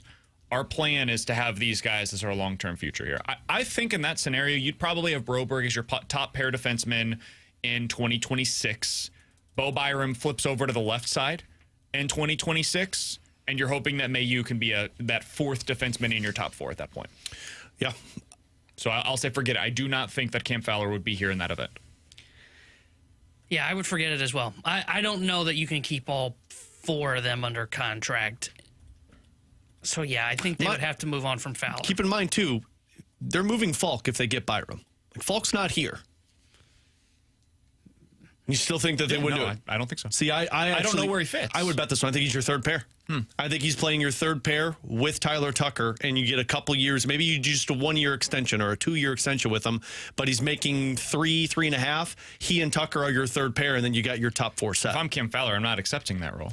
You're still going to get power play time. You're still going to probably eat 15, 16 minutes a night, and you're going to be on a team that could win a cup in a couple of years. Yeah. Are you going to go to a better spot? That's what I would ask Cam. Yeah, I truly do not know. I think it's a really intriguing conversation. And that's why all of this, to me, the Bo Byram one is the most interesting fork in the road moment for the Blues in a really long time. And no matter which direction this ends up going, I think it's going to be worth monitoring for years to come. Guys, earlier today on TMA, Monty tried to tamper a little expectations. Remind everybody to calm down on the Jimmy Snuggerud hype. Say he's going to be a good player. I like that. I was really glad that he did that. Yep, I appreciate that about him. Bet it or forget it. Jimmy Snuggerud will score 25 plus goals this year. 25 is a big number. Because I think he can be 20. Yeah. I think 25 is right around that, pushing it a little bit range. Monty. I'll say bet it. 25 would probably be my cutoff because I don't think you go anywhere north of that. But Neighbors scored 27 in his first full season. And because you're going to be getting power play time for Snuggerud, I'm going to say bet this one. So that's the part of this conversation that I just don't know on. Is what, because he could have the Bolduc spot and that's 7 to 10 goals. Yeah. Like that. Yeah. I'll say forget it just because 25 is a really high bar to clear. And I don't want to set that bar too high for Snuggerud. I think he could have a really good season and have 22 goals. So that's what Neighbors did this year. Neighbors, by the way, when he scored 27, had 8 on the power play, and he was on the second unit that season. But I would bet this because I think he can get 25 plus. I think he'll be between 25 to 30, and I would lean more towards 27. But I think his shot makes it more sustainable. Like Neighbors, we always talked about what is going to be for this season for Neighbors, and you were more on the high side. BK and I were more on. Hey, there's probably gonna be just a little bit of aggression because of the way he scored. Right, He was more of the I'm not going to beat you with my shot. I'm going to put my big old caboose in front of the net, and I'm just going to be there and finish when there's rebounds. Those are the guys that they've got a stable floor of 20 goals, and then the ceiling is dependent upon the puck bounces in any given season. It's why Oilers, Zach Hyman. He had like 100 goals, and then he had 20. It also depends on who you're playing with, wildly because fluctuating. Neighbors was playing with Thomas the year that he scored 27, Yes. and then the following year it was you're playing second or third line minutes. All right, 314-399-9646 is the Air Comfort Service text line for Bet It or Forget It. You guys give us a scenario. We will tell you if we're betting it or forgetting it here on 101 ESPN. Bet It or Forget It. Cardinals trade for one of Murphy or Tatis Jr. I'm forgetting it. I don't think they're trading for either of those two. Murphy. Yeah. Sean Murphy? Hasn't he been bad? No, he's been good this year, Has he? actually. Yeah. Yep. This is like the first year he's figured it out in Atlanta. Yeah. Oh, and that makes sense. They'd trade him after that one. I'm forgetting this one. Yeah, I forget it as well. Tatis would be good, though. Bet It or Forget It. Doug Armstrong will regret trading Bolduc in a deal when he would have been the perfect return for a better young defenseman in Bo Byram. Forget it. Everything we're hearing about Mayu tells me he could be better than what Bo Byram is. I know Byram is here, but, I mean, the comps are Evan Bouchard. Like, that's a 15-plus goal scorer with 60-plus points and also playing 23, 24 minutes a night. So I'm forgetting this one. I think this season you're going to see highlights of Bolduc and say, wow, did you see that goal? We still have Logan Mailloux. Bet It or Forget It. Pius Suter will score at least 20 goals this season for the Blues. I'll bet it. I bet that. Yeah. Oh, really? I think fewer than 20 goals. I think last year was the outlier. I think he's a 15 to 20 goal scorer. I would take the under, and I don't think that means he's having a bad year. He's a really good defensive player. He can help you at 5-on-5. He drives offense. I think the points will go up this year for him. I think he, especially if he's on that second line, I think he could be a 50-plus point producer. I do not think he has the same goal production as he did a year ago. I'm going to bet this one because Jim Montgomery loves the centerman to be activated in the rush, and I think you'll see him be getting second-line minutes with some third line going back and forth, but I also think you're going to see an uptick on his offense. I think this might be the year where you start to see what that one season was, where it was like 9 20-goal scores. I don't think you're at that point, but I think you might see this one 6 20-goal scores, 7 20-goal scores, something like that. Yeah, I would bet it. I think he'll be able to put up 20 goals. Now, I don't think he'll be able to get to where he was last year because he had, 25? I don't think he'll get there. No. I think he can bottom out at 20, though. 314-399-9646 is the Air Comfort Service X line to get involved in the show. We're going to talk to Jeremy Rutherford coming up at 1 o'clock. But next, the Blues have a chance to be an excellent 5-on-5 offense this season. I looked up a few numbers. I think they might surprise you. Maybe be interesting for you. We'll talk about it next year on 101 ESPN.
Hey, it's BK for my friends at Victory Men's Health. It is time to unlock your inner champion, and Victory Men's Health is the place to do it. Check them out today at victorymenshealth.com. Write that website down somewhere, victorymenshealth.com. When you get over there, it'll be super easy process for you to book that first appointment. Top right corner of the page, click the Book Now tab. Then you put in your name, email, phone number, tell them BK with 101 ESPN sent you, and tell them what it means for you to unlock your inner champion. That means different things for different people. For some, it means getting that testosterone level checked. You can go over there. They'll check your testosterone level.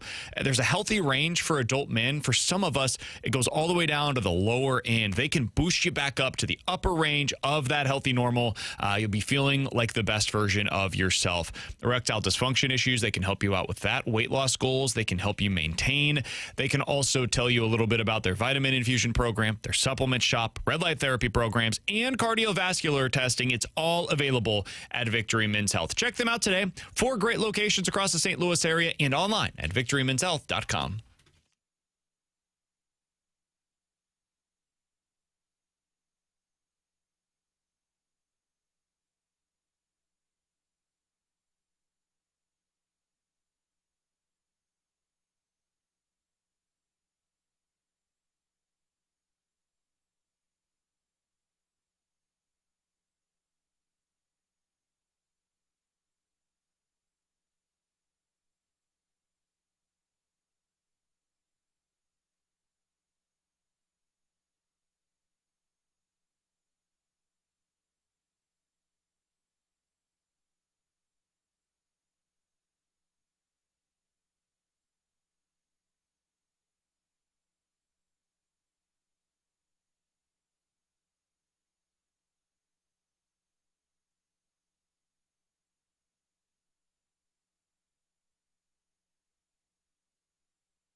Taryn Hendrickson here with a Sports Center update driven by Johnny Londoff Chevrolet and Johnny Londoff Autoplex. Cardinals back in action tonight as they start a 3-game set with the Washington Nationals.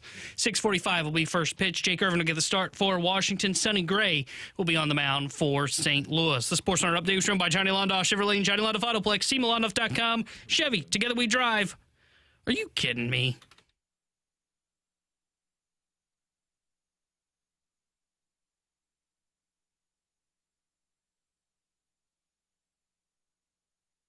We have 5 players on our roster that I'm comfortable playing at center with, where last year it was 4, and now we have a couple of wingers that are good at it too, in Holloway and Buchnevich.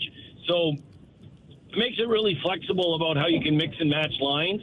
But Pius Suter in particular is a high-end hockey IQ player, offensively and defensively. He was the number. I spoke with Rick Tocchet, who coached him last year, and he goes, he was our best penalty killer, and they were number 3 in the league, and our penalty kill wasn't. We were in the bottom, I think, 8 in the league in the regular season, and then in the playoffs, we fared a lot better. But that's still an area of growth, and you talk about closing out games at 6. He's going to be out there for us. So he just makes us better offensively and defensively. Alongside Alex and T-Bone on BK, it's BK and Ferrario here on 101 ESPN. That was Jim Montgomery. Really good conversation earlier today with TMA. Highly recommend checking that out on the podcast page if you have not done so already. Podcasts are always sponsored by Schaefer Door Company. Sorry, I was looking down, and then I almost said Dobbs, and then that would have been bad. It was Schaefer. He talks a lot today, Alex, about the importance of centers and how he views a team, like the spine of your team is your center position, defense, your top 4 defense, and then the goalie, right? Well, Pius Suter helps you accomplish that goal. Bukestad helps you to accomplish that goal. Sonny could be one of those guys that fits into this mix as well. That's on the defensive side of things a lot. It's also offense, Alex. I mentioned in the last segment, I would take the under on 25 goals, 20 goals for Pius Suter. That doesn't mean I think he's going to have a bad season, though. He's a highly accomplished 5-on-5 goal scorer. So I looked this up earlier today. What did forwards do at 5-on-5 in terms of their goal scoring production from a year ago? Jordan Kyrou was 5th in the NHL, tied for 5th in the NHL with 25 goals at 5-on-5. Pius Suter had 18 of them. Mm-hmm. That would have ranked 2nd on the St. Louis Blues last year. Dylan Holloway and Pavel Buchnevich both had 16. Jake Neighbors had 14. 2 years ago, found this one to be interesting, Bukestad had 17 goals at 5-on-5. Forget what he did on the power play. He also had 17 at 5-on-5. That's nuts. That would have been, again, 3rd on the team last year at 5-on-5, more than Dylan Holloway, who was amazing for the Blues. Alex, what is the potential of this offense with Pius Suter added to the mix, with Bukestad added to the mix, with their 5-on-5 offense, in your opinion? I mean, the potential is be at top 10 again next year with getting into the top 5.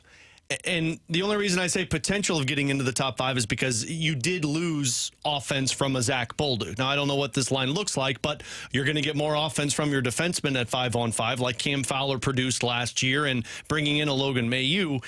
I think, because we talked about this last week, of their defense potentially being in the top 10, top 5 this year in terms of goals allowed.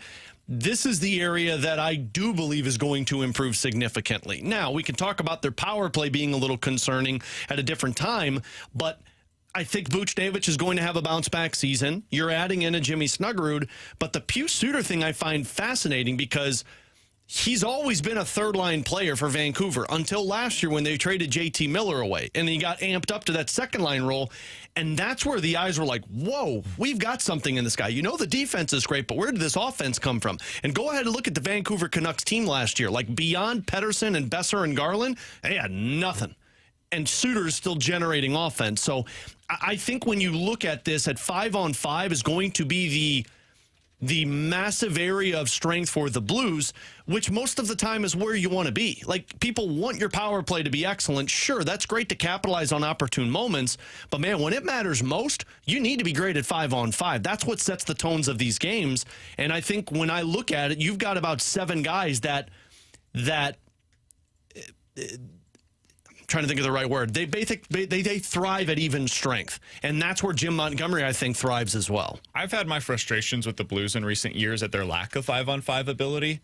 I don't have that same concern heading into 2025. Now, the Snuggerud component of all of this, I think, is a huge wild card in what the Blues are going to be. I didn't have a whole lot of issues with him. I thought he was good in the time that we got to see him last year, but man, we know how this goes. There's a lot of players that can have success in a short sample size when there's less film on them. And then we'll see how the league reacts. There's now film on what Jimmy Snuggerud's tendencies are. And there's going to be even more film on what his tendencies are once we get like 20, 30 games into the regular season this year. He's going to hit a wall at some point. What does that look like for him? And then how does the team adjust accordingly? So that is an X factor in all of this. But I think your top 6 is much better, much stronger than it was at this point last year. Suter's a big part of that as that hope, potentially at least second-line center. And then if they don't make the move for Byram, Alex, that third line could be one hell of an identity line. Oh, absolutely. If you have Braden Shin, Jake Neighbors, and let's say it's Bukestad as your third-line winger instead of center, and it's Sonny that's centering that fourth line. Holy crap, is that going to be a nightmare to play against? Two bottom lines that are nightmares to play against, because even without Faksa, you still have Walker and Toropchenko who hit everything, and Sundqvist is just going to fit in like a glove there. You've got 2 bottom lines that, however they decide to go about it, they both have the identities of being big and forcing the other team to struggle to get the puck out of their own end. And you know how you create offense at 5-on-5, BK? You wear down the opponent in their own end with Absolutely. 2 lines, and then you throw your offense lines over the boards mid-shift. Yeah, he talked a lot today, Jim Montgomery did, about developing the identity and how it took him about 3 months to get that identity implemented, not just behind the scenes, but into the style of play that they had. He said after they came back from the break, he said, I got to simplify this stuff. And we have to identify a few things that we want to be this is who we are as a team. The number one thing that he said is, I want to be a forechecking team. We need to be dominant on the forecheck. He's like, it's a hard style to play, but if you're willing to play it, it can have success. And we saw that down the stretch, what that looks like for the Blues. You saw it in the postseason, especially of like, okay, the Jets felt the Blues' presence for the entirety of that series. And if they went to the next series, the Stars would have felt that, right? So I say all of that to say this. You now look at the way that they're constructed. That third line with Neighbor, Shin, and potentially Bukestad, that is a forechecking line. Toropchenko, Sonny, Walker, that is a forechecking line.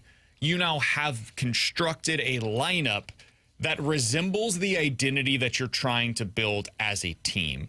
So I think they're really close, man, to having the type of lineup that they're looking for. And a big part of that is what they were able to add in free agency. They wanted to help their center depth, and I think they've done that. Whether that means Bukestad is on the wing or at center, he provides the ability. He can be a third-line center for you. He can be a fourth-line center for you. He can be a third-line winger for you. There's so much flexibility provided by his presence inside of that lineup. Hell, Shin's flexibility helps there too. Yeah. If they decide, you know what, it's best for us to have Shin on the wing, third-line winger, midway through the season because Bukestad has just done a great job at center, they could do that. You just push him out to the side. So this team has so much more flexibility than they did a year ago. And that's what I think is going to be the X factor for this team this season. And that's why I view them in the Central Division as the third best team until somebody kind of pushes them out of it. Because I think Winnipeg took a step back with what they lost in Nikolai Ehlers. But the reason I look at this is, you know, your defense is good, even though I know people are questioning Logan Mailloux. I don't question the Blues' ability to develop the defensive side of the game. It's the versatility that Jim Montgomery can work with, because even injuries don't pose a threat to a team like this anymore. Not as much. Yeah. Earlier on Team A, he said, like, we had 4 guys that could play the center position, and that was it. And he even mentioned, like, look, we've got Booch, we've got Holloway, but you don't feel comfortable there. Now you've got 5 guys that can and want to play the center position, and if you have to dig deeper into your depth, you've got some guys in the minor leagues, you've got Walker that can do it, Holloway, Buchnevich that can do it. But before, you didn't have that flexibility. And this is the 6-on-5 thing that I know we're not talking defensively, but, man, adding a Pius Suter in there, now you've got 2 guys that can win faceoffs and are great defensive centermen that can play one shutdown 6-on-5 slot on the ice. And like, Thomas is always going to be your top line center. I think last year, you only had 2 guys that I feel comfortable with playing in the middle 6 at center. And really it was one, but one just had to by default. Shin is a legit middle 6 center in the NHL. Last year, Sonny played it. I didn't feel great about it, but he could do it. Foxa was not a middle 6 center. No, Foxa could win faceoffs, and then he got off the ice. He was the definition of a really solid fourth line center, right? Bukestad can play third line center. Shin can do it. Pius Suter can do it. In a pinch, Sonny can do it. That's 4. Last year, you maybe had 2. It's called 1.5. This year, you have 3, 3.5. That's a much better position to be in as a team heading into opening night. It's why I really wonder if Dvorsky's got a shot at making this team on the wing, because now there's so much protection down the middle that if you feel like the offense can play and you can learn the game at this level, it's an opportune moment that you didn't have last year and you don't have very often. He's Alex Ferrario. That's Tanner Hendrickson. I'm Brandon Kiley. Coming up in about 15 minutes, we're going to talk to Jeremy Rutherford. He's the Blues insider for The Athletic. But next, it's time for the junk drawer here in BK and Ferrario.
All right, alongside Alex and T-Bone on BK, it's BK and Ferrario here on 101 ESPN. Time for the junk drawer, and that means it is time for T-Bone's latest list. What do you got for us today? Guys, I found a list that Spotify released of the 10 most streamed songs of all time on Spotify. I'm going to be awful at this. I don't know many songs.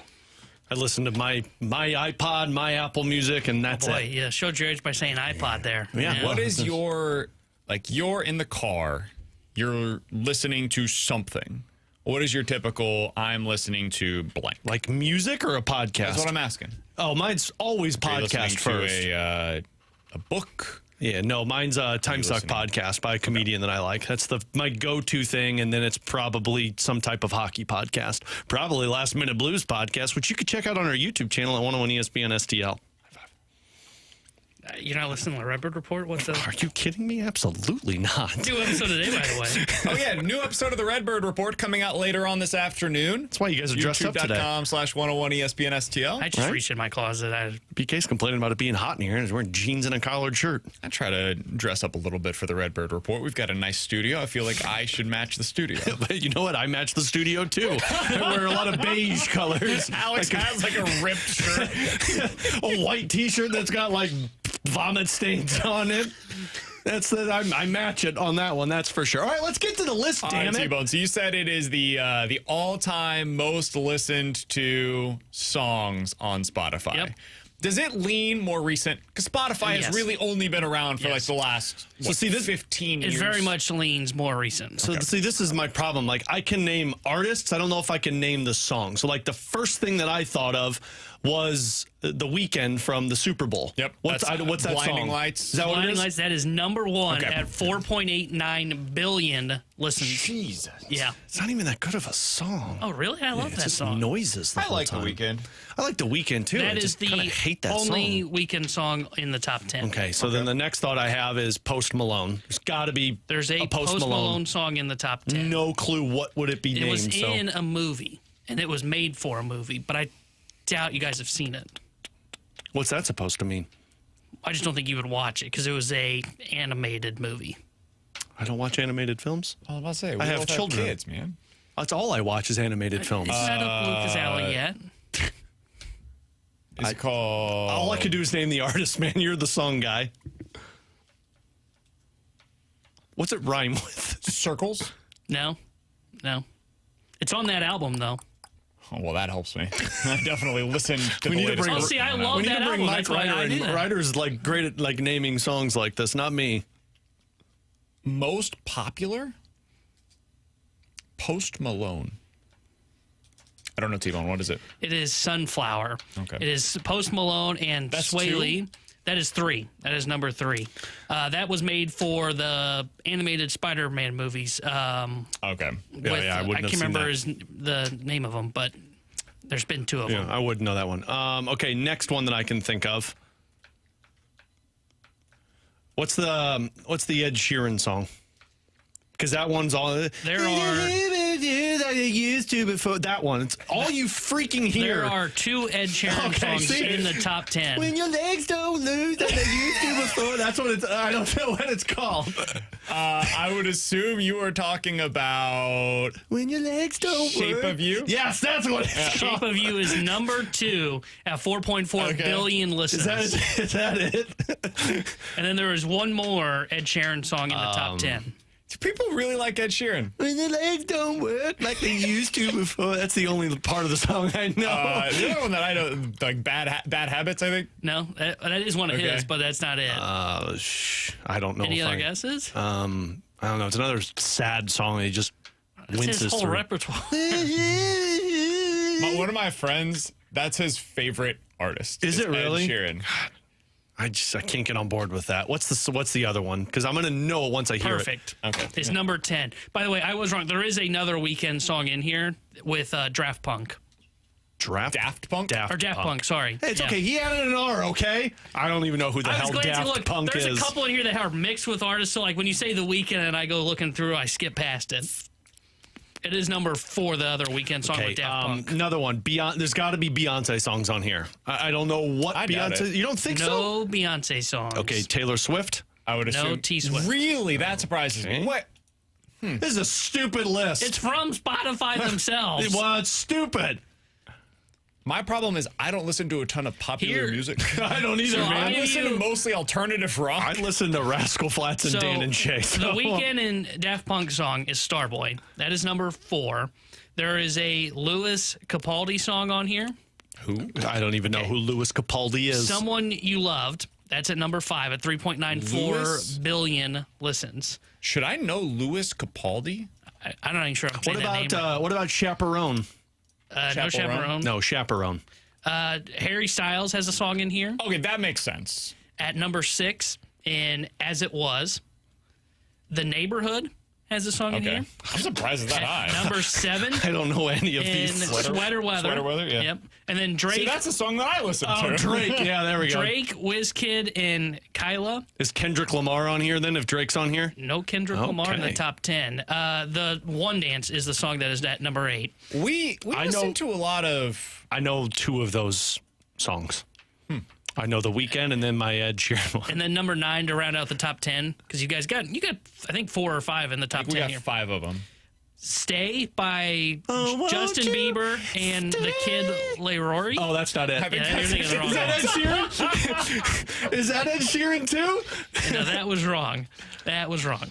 How many would you have got from this list? Oh, that's T-Bone? Sam Smith. It's close. So Blinding Lights I would have gotten, Shape of You, Sunflower. Those probably would have been my best guesses because the other ones I haven't really heard. I think I've heard Someone You Love, but I'm not 100% convinced of that. But I would have guessed when you said Post Malone, and if I gave the hint of it was in a movie, I would have known it. But yeah, I probably would have gotten 3 of the top 10. That's a really bad list. It's I boring. mean, it's what people listen to. Your all music taste is terrible. I would say if you put this, like the last 15 years of the most popular music versus like the 70s or 80s or 90s, we would probably all take the other list. But, you know, tomato, everybody has their own thing. Someone said, you guys are all lying. I guarantee Z1077 is on your presets in your car. Do you have that on your presets? I have it as one of my presets. Oh, yeah. see, I don't. I don't listen to it a lot. Yeah. I listen to 101. I listen to, listen to 105.7. And frankly, if it's 92.3. not one of those two things, I'm probably listening to a Spotify playlist that I have on my phone. I do listen to a lot of Spotify, but it's just not this style of music. Yeah, I don't even know if I use the presets as much. Like, I think there's like 2 stations that I have, and it's like BK said, if it's Please not keep those, using your presets, though, people. Please. Oh, yeah, no, 101 continue should be on all buying 6 of your cars. presets. Great promotion. Continue buying cars that have presets, and please tell all of your friends to put 101.1 as one of those presets. That should be on all 6 of them. That is, And I like how you say, please keep buying cars with presets. Doesn't every car have presets on it? not anymore, dude. That's not good. What cars don't have them? Yeah, now like some cars don't have radio. Oh. So Don't buy those. Don't buy those. Are you talking about Teslas? just in general, man. It's it's a changing time for radio. Remember cassette tapes? Still Sure have those do. in the basement. We used to have a cassette tape that you would put into your car To plug into that your we would iPod. plug into your CD player. Oh, man. Yeah. Remember It was when like this- an aux cord for your CD player. Remember when the CD players wouldn't work because it would like shake and the CD would Yeah. pop out? That's when you knew you had to buy a new one. I got one. It was a Walkman, like the brand Walkman. It was a CD player, and I could listen to the radio on that thing. Boy, did that change my life. I listened to sports radio all the time, and now here we are. I always just tell my wife, why do you need to listen to the radio when I could sing Ed Sheeran to you? When your legs don't work like they used to There's a before. reason for that, yeah. We don't listen to the radio because of that. Other Coming than up 101 next, ESPN. Talk about sports, you dorks. We'll talk to JR next year on 101 ESPN.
Alongside Alex and T-Bone on BK, it's BK and Ferrario here on 101 ESPN. We are happy to go out to the Callier and Thompson hotline to be joined by Jeremy Rutherford. He's the Blues insider for The Athletic. He's on Twitter at JP Rutherford, and apparently he has a story about listening to us on the radio. JR, what's up, man?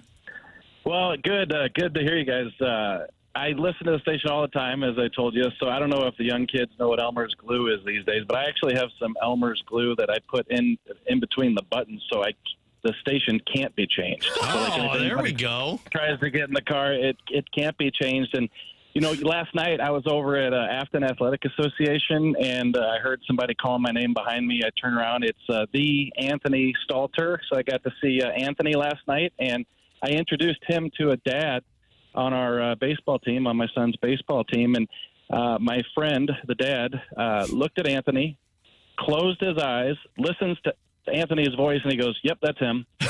He listens to him all the time. So once he heard his voice, had to close his eyes and imagine that he was on the radio, and he said, "Yep, that's Anthony." So he's a loyal listener as well. So shout out to baseball dad Ed. Yeah, I never know how to feel when somebody like walks up to me and is like, "Man, I listen to you on the radio all the time. Your face doesn't match what I hear on the radio." Yep, Like, I get that one. does that mean I'm uglier than you thought or prettier than you thought? Don't ask the follow-up. Oh, I always ask the follow-up, and then they don't answer for some reason. Yeah, it's just easier to not go there.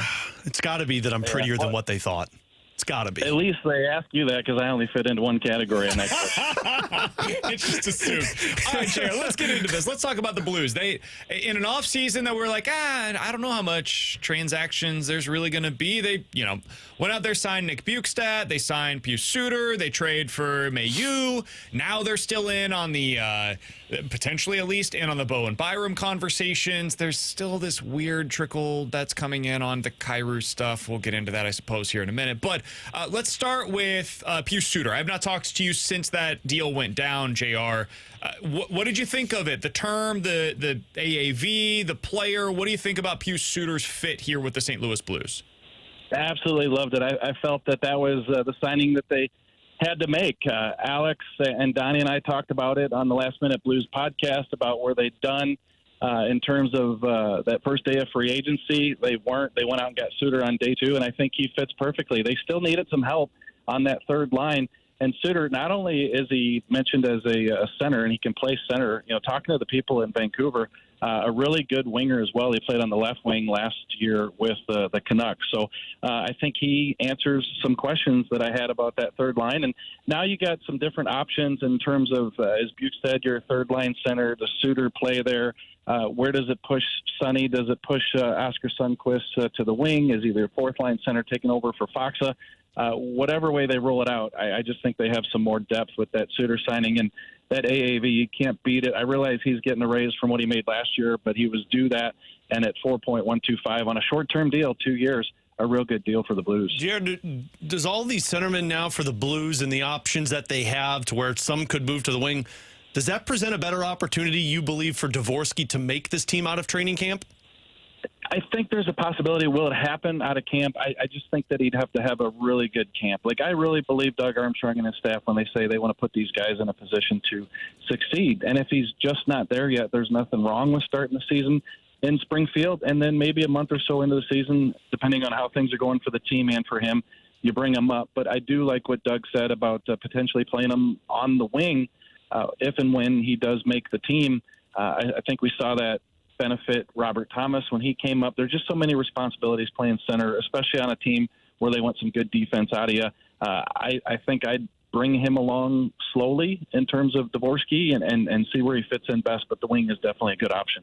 We're talking to Jeremy Rutherford here on 101 ESPN. All right, JR, the next thing up is potentially getting in on the Bowen Byram sweepstakes. We had your colleague over at The Athletic on with us earlier today, Matthew Fairburn, and he got through kind of, okay, why are we here? What is the situation with Buffalo? Why would they even consider trading a player like this? All of the situation. People can go back to listen to that if they want to hear some of the context to it. But on the Blues side of things, the interesting part is he basically said, like, listen, I'm not sure how a deal could possibly get done here if it does not include Jake Neighbors. Like, that kind of has to be the starting point from Buffalo's perspective. Do you think that's something the Blues would or even should explore on their end of Neighbors for Bowen Byram? I don't think so. It's funny.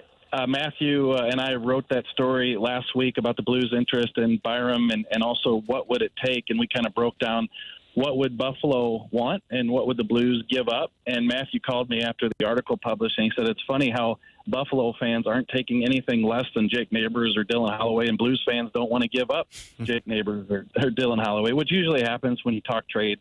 But I just think that Byram would be a great player for the Blues to get. He fits the age. He fits the top 4D. He's a puck mover, everything. But, are you creating another huge hole by acquiring Byram and moving to Jake Neighbors? And certainly are.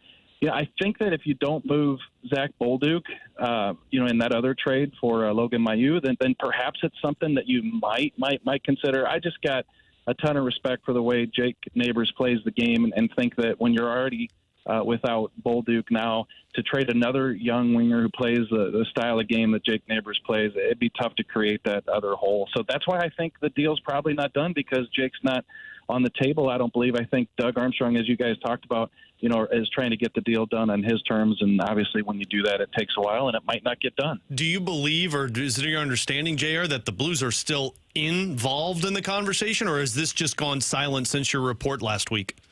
Yeah, just I guess to my knowledge, and this is the way it's kind of worked with Doug in the past, is he's willing to play the waiting game. So it's kind of hard to tell, are they in, are they out? Have they told Buffalo, hey, no thanks?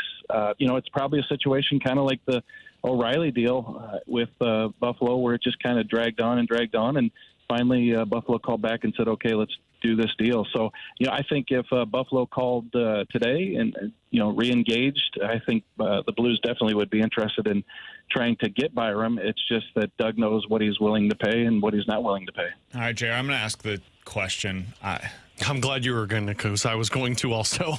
I don't want to. I thought we were done with this, but when a national report gets out there, I suppose we have to continue doing it. Is Kyrou, is this real? Like, is he still potentially in the trade talks out there? What's your understanding of the current situation? Yeah, my understanding is that I think we have to look at it at face value, and that's that the Blues definitely engaged in Jordan Kyrou talks. And I feel like that kind of tells you a little bit that they like the player. They think that he can be a contributor here in St. Louis for a long time to come, but they're exploring their options. And Doug Armstrong said a few weeks ago when I asked him about the deadline for the no trade clause kicking in, that it was just another day. And, I think we all were in agreement that it's more than that. It's not just another day. So you try to get the trade done if possible.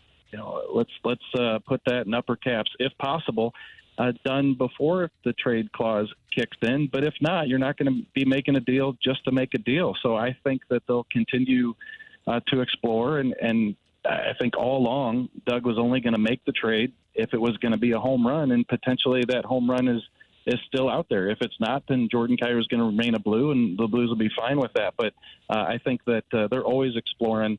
They're always looking to make trades. And as we've said in the past, the no trade clause isn't going to prevent, in all cases, it does in some, with Torrey Krug and probably to an extent Braden Shen, but it doesn't always prevent a team from being able to trade that player. So we'll see what happens. I don't know how much stock I'd put into, the continued reports. All I know is that when there's interest there to move a player, it typically doesn't die. JR, always appreciate the time, man. Thanks for updating us on all the latest when it comes to the St. Louis Blues. Even in what felt like could be a sleepy offseason, they have certainly kept things interested. We'll be following, we'll be reading, we'll be talking with you next week here on PK and Ferrario. Appreciate the time. And I'll be listening to you guys as always. Thanks, guys. Thanks to Elmer's Glue. He's listening to us. Shout out Nobody to else. He hung up. Yeah, he hung up. Alex, let's address this real quick. I don't want to, man. We said we were done after July 1st. I know, and that's why we're going to do it, so that way we can give our thoughts. I don't think they're trading Jordan Kyrou. Alex? I don't think they're trading Jordan Kyrou either. I think Frank Saravalli is just trying to make something happen out of nothing. I think that the Montreal Canadiens would really like to trade for Jordan Kyrou. I absolutely believe that. Why wouldn't you? He's a 36-goal scorer. He's a consistent 30-plus guy, 70-plus points. He's, 26 years old? I think 25, 26, whatever. Yes, of course, the Montreal Canadiens would love to trade for Jordan Kyrou. And there was another report that came out recently that he'd be willing to waive his no-trade clause to go to Montreal. I don't know if that's true or if it's not true. But either way, the Blues would have to get a deal done here. And the stuff that I've seen flying around is, well, they could give up multiple first-round picks. Why does that help the Blues? No. Why do the Blues want multiple first-round picks? They don't. The Blues want roster players. The Blues want to get better right now. They don't want to get worse. So could the Blues trade Jordan Kyrou? It's possible, I suppose. I would bet against it, but could they? Sure. Do I think that the Blues and the Montreal Canadiens have much of a match at all to get a deal done? I really do not. And that's why for this one, like, it would have to require, I think, a third team to get involved. And those are so incredibly complicated to get done, Alex. I would bet a lot of money that this would not be a deal that ends up getting done. I do not anticipate Jordan Kyrou getting traded. I think Montreal is interested in Jordan Kyrou because they need a scoring winger, and that's the connection that's out there. And that's typically how some of these reporters do it. A team that they know is in need of one item, which for Montreal, it's scoring wingers, connects it to, well, this team had a scoring winger on the trade block. Like, to be fair, there apparently were real conversations about Kyrou going to Montreal prior to his no trade clause kicking in. So like that was a real thing, and it was reported at the time. It continues to now be reported by one person. I just don't put any stock into the Blues being motivated to move Jordan Kyrou's contract. That's what the report was from Saravalli, and I just 110% do not believe any of that report, because I don't. What's the motivation to move Jordan Kyrou right now? If you move Jordan Kyrou, your team is worse unless you're bringing in a 40 goal scorer. So sure, Montreal is probably interested in Kyrou, and the Blues are saying, yeah, give me Cole Caulfield, and then we'll trade Jordan Kyrou. I'm glad you mentioned that part of the report, because that was the part that caught my eye as well. If they were so motivated to move the contracts, then the Blues would have done so prior to his no trade clause kicking in. Correct. Because all of your leverage is gone the moment that kicks in. You could still trade him technically, and I mean, you get to choose whether or not you're trading him, so there's still some leverage, I suppose. Very little, though, because you can't pit two teams against each other now unless Kyrou says that I'm willing to go to either of them. That very rarely happens. So, yeah, I don't think this is going to happen. I thought that the report was flimsy at best. Again, could he be traded? It is possible. I don't want to completely write it off because, dude, Doug Armstrong does stuff that surprises me. But do I anticipate it? No. Do I think they're motivated to move off of the contract? Absolutely not. That part of the report, I just flat out do not believe. Somebody brought up, why don't you get Frank on the show? I've reached out to Frank Saravalli multiple times to come on our show, and I just haven't gotten a response. He just doesn't. He doesn't do a lot of local right now. And if you look at where his reports are coming from right now, he's joining like one specific show. I think it's the Kevin Carrier show. Like, it's one show that he's on. So again, Saravalli has. I'll reach out. I can text him now, and we'll see if he'll come on, but I don't think he will. He's reported on plenty of stuff that's correct. I mean, the guy ruined the expansion draft for everybody the year that Seattle won. Frank's plugged in. This is not me like saying he's a bad reporter. He's not. But I just think for this one, the report is Montreal really wants him, and the Blues are motivated to move the contract, and that's the part that I just don't buy. In 15 minutes, the Cardinals' left-handed bats are once again coming under the microscope. We'll talk about that, but next, NFL Quick Hitters here on BK and Ferrario.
All right, alongside Alex and T-Bone on BK, let's dive into some NFL quick hitters. You guys said there was a new piece that came out on ESPN.com about the top running back, wide receiver, tight end combinations in the NFL.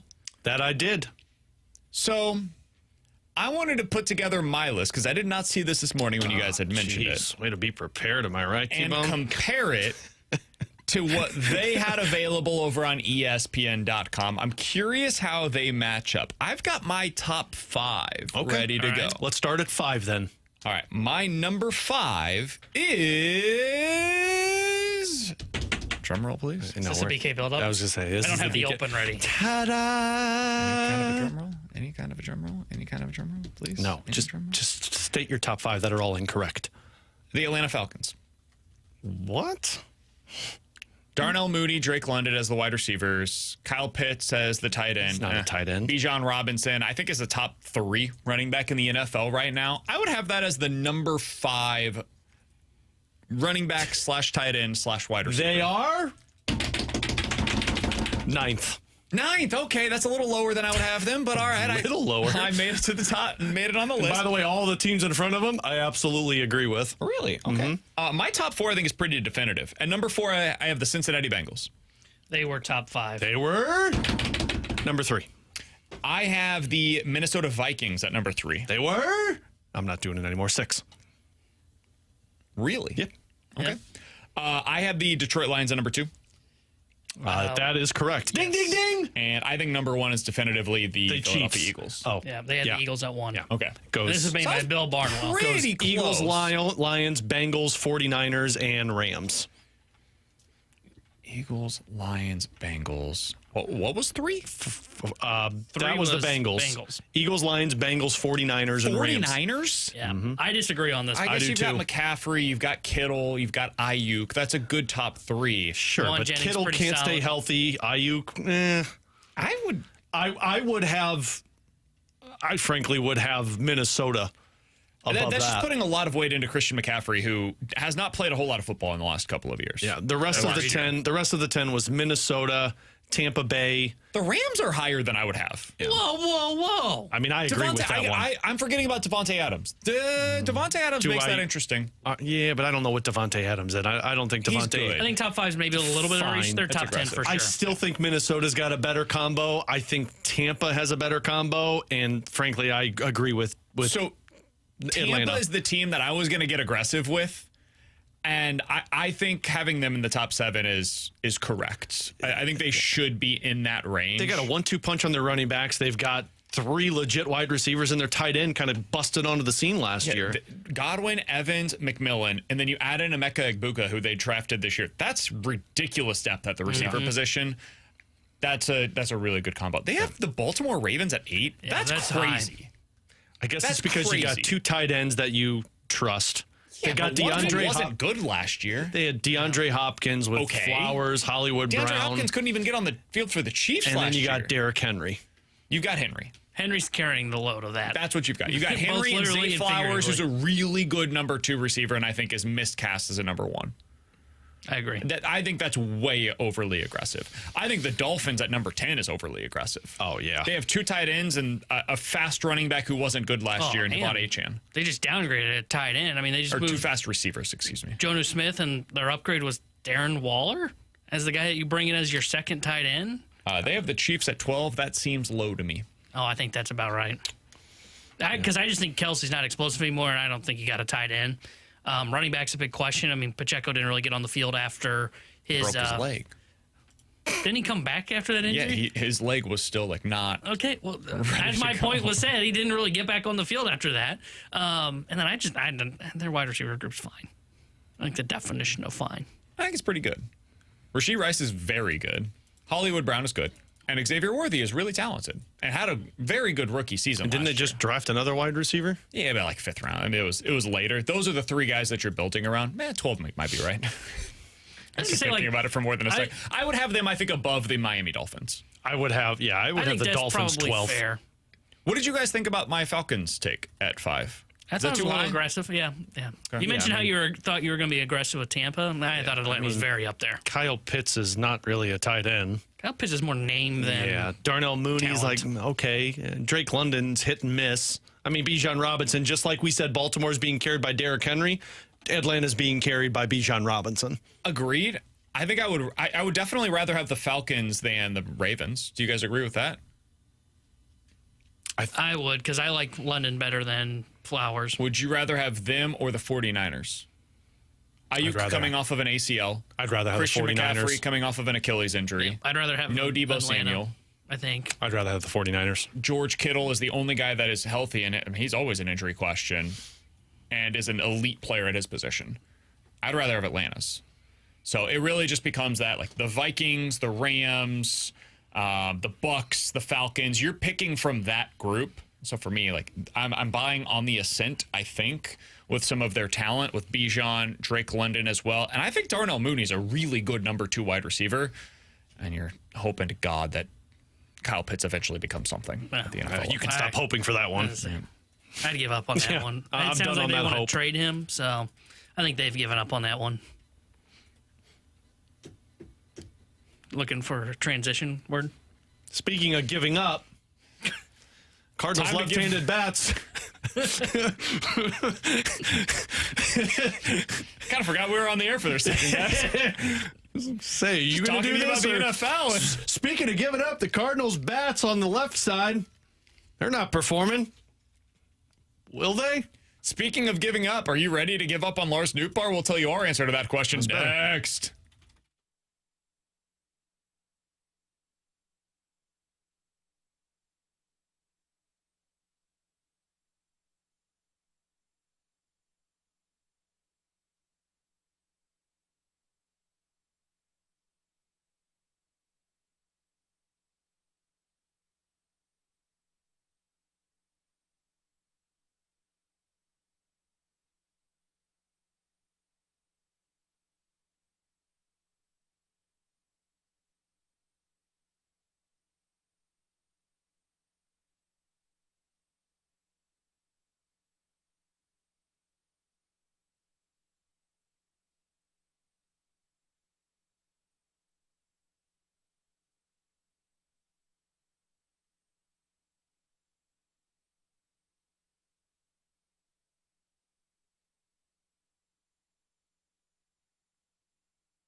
Tanner Hendricks here. They Sports Center update driven by Johnny Londoff Chevrolet and Johnny Londoff Autoplex. Cardinals back in action tonight as they start a 3-game set against the Washington Nationals.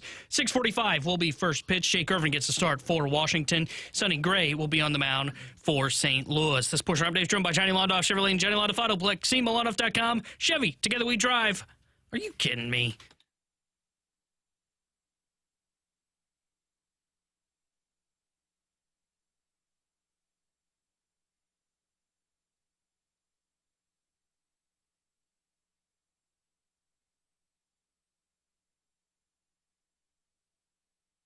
Alex and T-Bone on BK. All right, so the Cardinals' left-handed bats are once again under the microscope. Brendan Donovan having an excellent season. He's going to the All-Star game, a deserving All-Star for the Cardinals. Not one of those where, like, when I was growing up, Alex, the Royals had to have an All-Star, and you'd be like, whew. Yeah, that's called the Rockies vote. Yeah, well, the Rockies got this year. That's called the Colorado Rockies vote. Who's going to get it this year? Oh, he's batting .250. Put him in. That was a lot of the time. He's got an all-star personality. That's right. Mike Sweeney was just always our representative. Hey, congratulations, Mike. You're going to the All-Star game this year. Great player, Mike Sweeney. That was a good. Didn't help his name recognition because I don't recognize the name. You don't remember Mike Sweeney was a good player. Mark Sweeney's brother, right? No, not related. I just assumed. Not kidding, Alex. I thought that the first year that Mark Sweeney was doing the commentating here, I was like, oh, that's Mike Sweeney's brother. I looked it up and They kind of look the same, too, though. Kind of. They kind of look similar. Zero connection to one another. I think back on track. one of them's left-handed bats for the Cardinals. Brendan Donovan, been very good, a legitimate all-star this year. Alec Burleson has been very good, not an all-star, but man, 800 OPS, batting right around 300. He's been really good for the Cardinals. And then you get to the two that I think we should probably have a conversation about. Lars Nootbaar, not so good. Below league average offensively now. And then Nolan Gorman, who for the first 2 months of the season was horrific and lost his job. And in his last 100 at-bats, he's been great. He's batting .260 with an OPS of .860. And Alex, all of the nerdy underlying stuff that I like to look at, it's all even better than what his actual numbers have been. He's been a little unlucky, if anything, and at worst, it just shows hey, yeah, the batted ball profile is legit. This is really starting to come together for him. I don't know how to value that because he's a below-average defensive player wherever you put him, and there's going to be a ton of swing and miss. There's just no getting around that. He's still striking out about 30% of the time, even when he's been good. I don't know how he fits into the future of this team, whether that be at second base, third base, DH. I don't know. Those spots are kind of clogged because JJ Wetherholt's coming. Brendan Donovan is here, and you already have Ivan Herrera potentially at DH. So I don't know how to value him. And then with Lars Nootbaar, he's batting basically the same in terms of his batting average right now as Nolan Gorman. He's not getting on base as much as he did, and the power potential has not necessarily been what we hoped that it could be.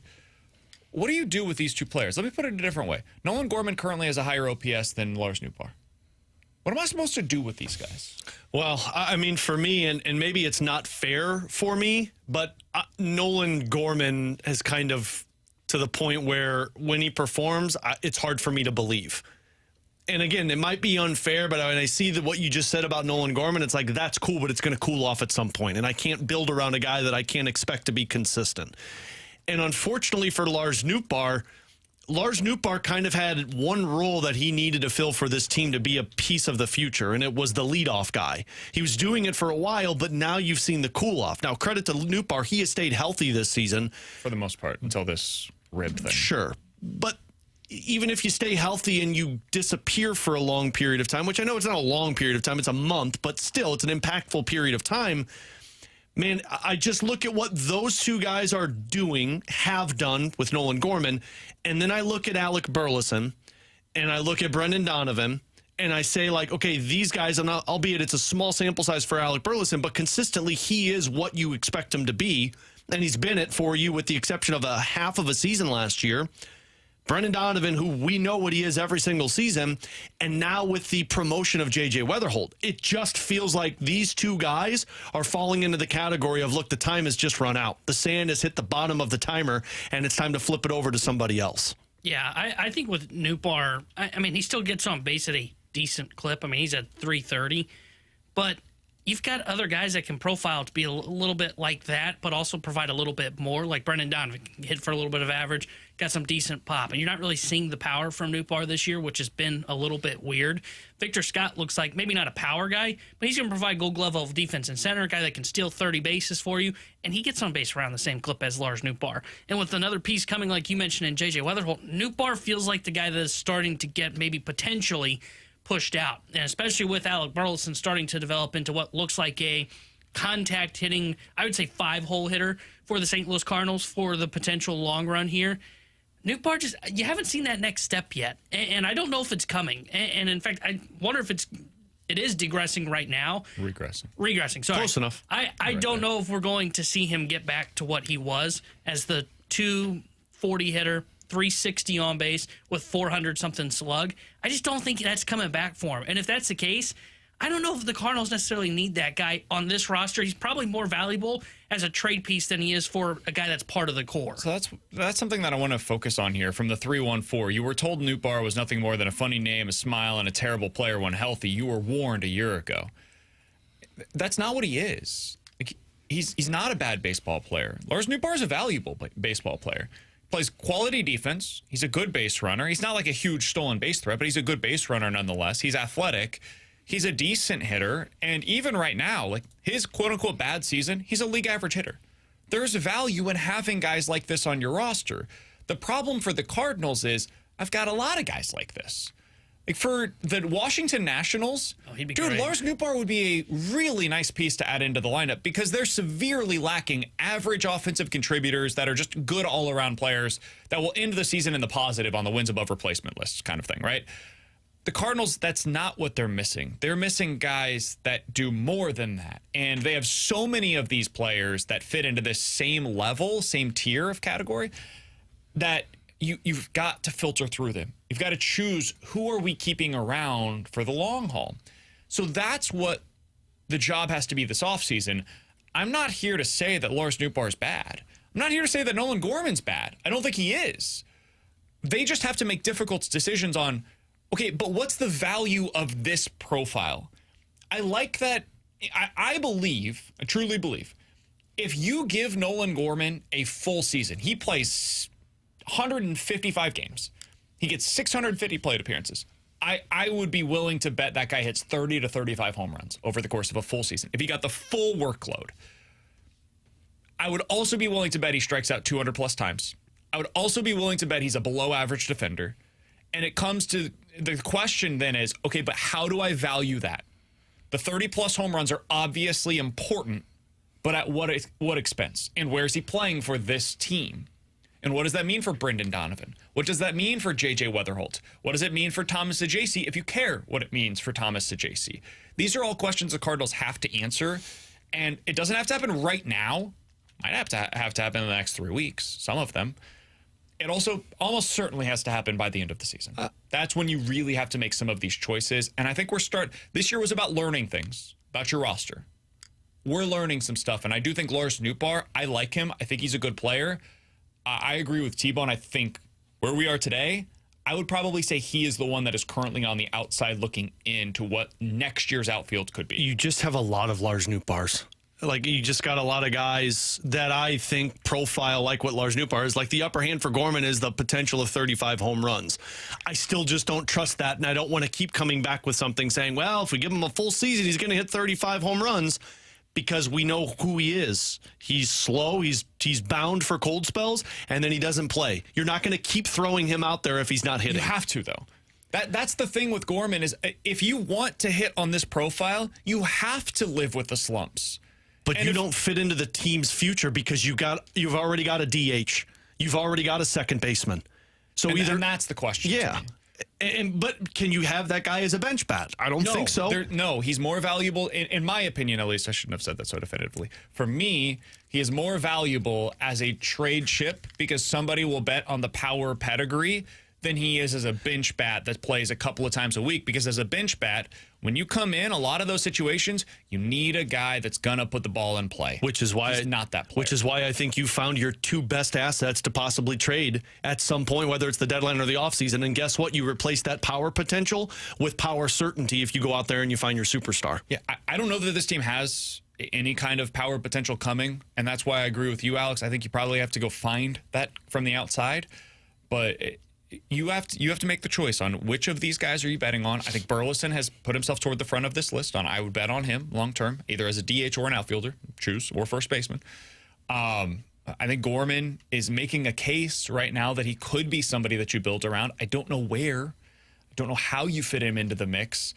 And Lars Nootbaar, I like the guy. I think he's a good baseball player, and I think he can contribute towards winning for somebody.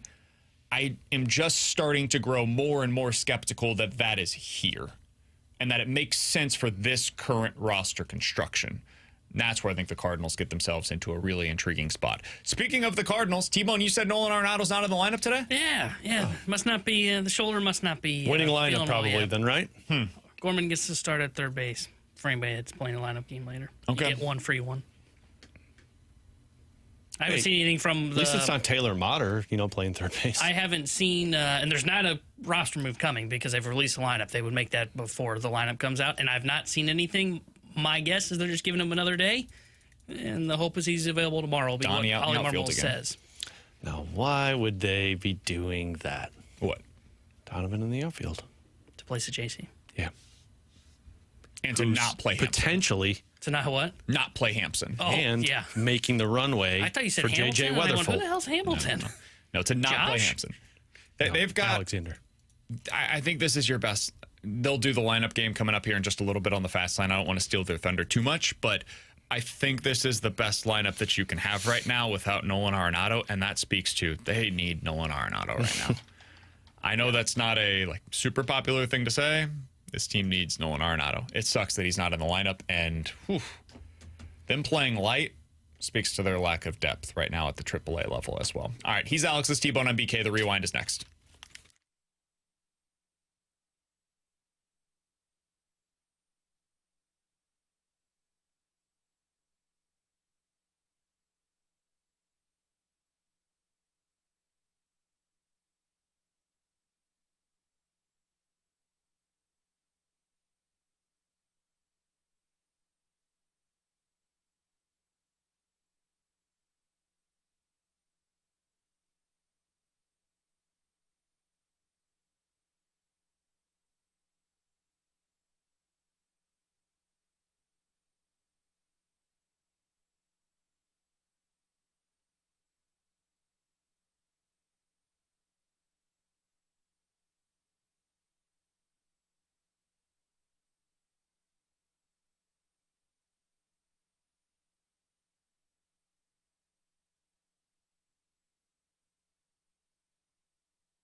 Alex Ferrario with you to talk about my friends over at Classic Air Care who are there to take care of your HVAC system. They've been making people comfortable since 1926. My family's been using them for over 30 years. I've been using them since 2016, but don't just take my word for it. Go check out the thousands of five-star reviews over on Google Plus talking about the incredible work that Classic Air Care provides, the knowledgeable technicians like this five-star review from Rita. I've been using Classic Air Care since I purchased my home 7 years ago. The original HVAC system was 16 years old and had a few issues that were able to be serviced. I finally had a new system installed by Classic Air Care. Whole process was seamless and affordable. I highly recommend this company and their technicians, always friendly and reliable. So if you're in the market for a new HVAC system like Rita was, they've got financing options. They even have a little thing on their website that you can click on, and it will give you a quote of what a new HVAC system will cost with Classic Air Care. Their maintenance agreement is very beneficial to keep an older unit in place.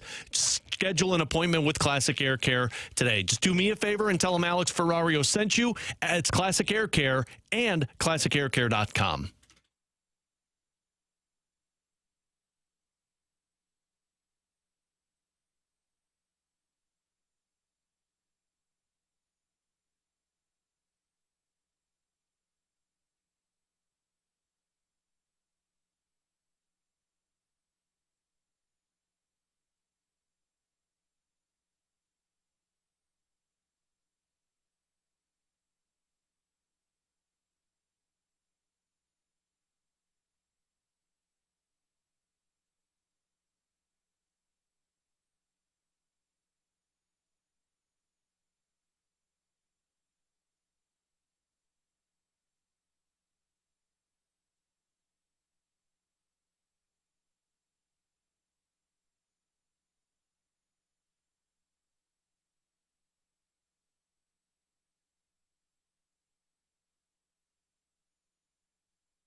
With Alex and T-Bone on BK. If you guys missed anything from today's show, I'd say scale of 1 to 10. 6.5, 6.75? You and I need to stop working together. My head, I'm like 6.5 is probably good. I feel like it's been a good 6.9. one. God.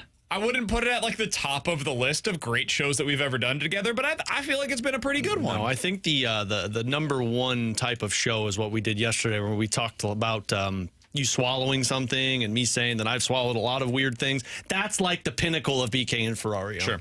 Yeah, no doubt. Yeah. And so we'll try to make it even better by giving you a pair of 4-day passes from Major League Pickleball, sponsored by Stella Artois. That is next Thursday, July the 17th, through Sunday, July the 20th. It's all at Chaffetz Arena, and it is hosted by the hometown St. Louis Shock. The event will be the largest indoor pickleball event ever, the pro pickleball event ever. 101 ESPN listeners can also get a special discount on single-day and 4-day tickets by using the promo code WXOS. More information at 101ESPN.com. We'll give you your chance to win coming up here in just a couple of minutes on BK and Ferrario. 101 ESPN app is where you go to find the podcast, and that is sponsored by Dobbs Tire and Auto Centers.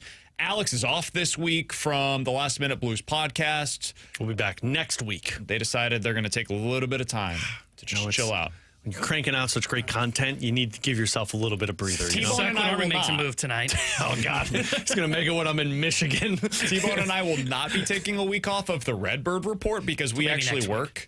Yeah, okay, we'll see if you're 2-1 during the All-Star break. And I'm only here on Monday next week. We're going to be taking off a week next week. But we will have a new podcast later on today. Oh. Check that out at youtube.com/101ESPNSTL.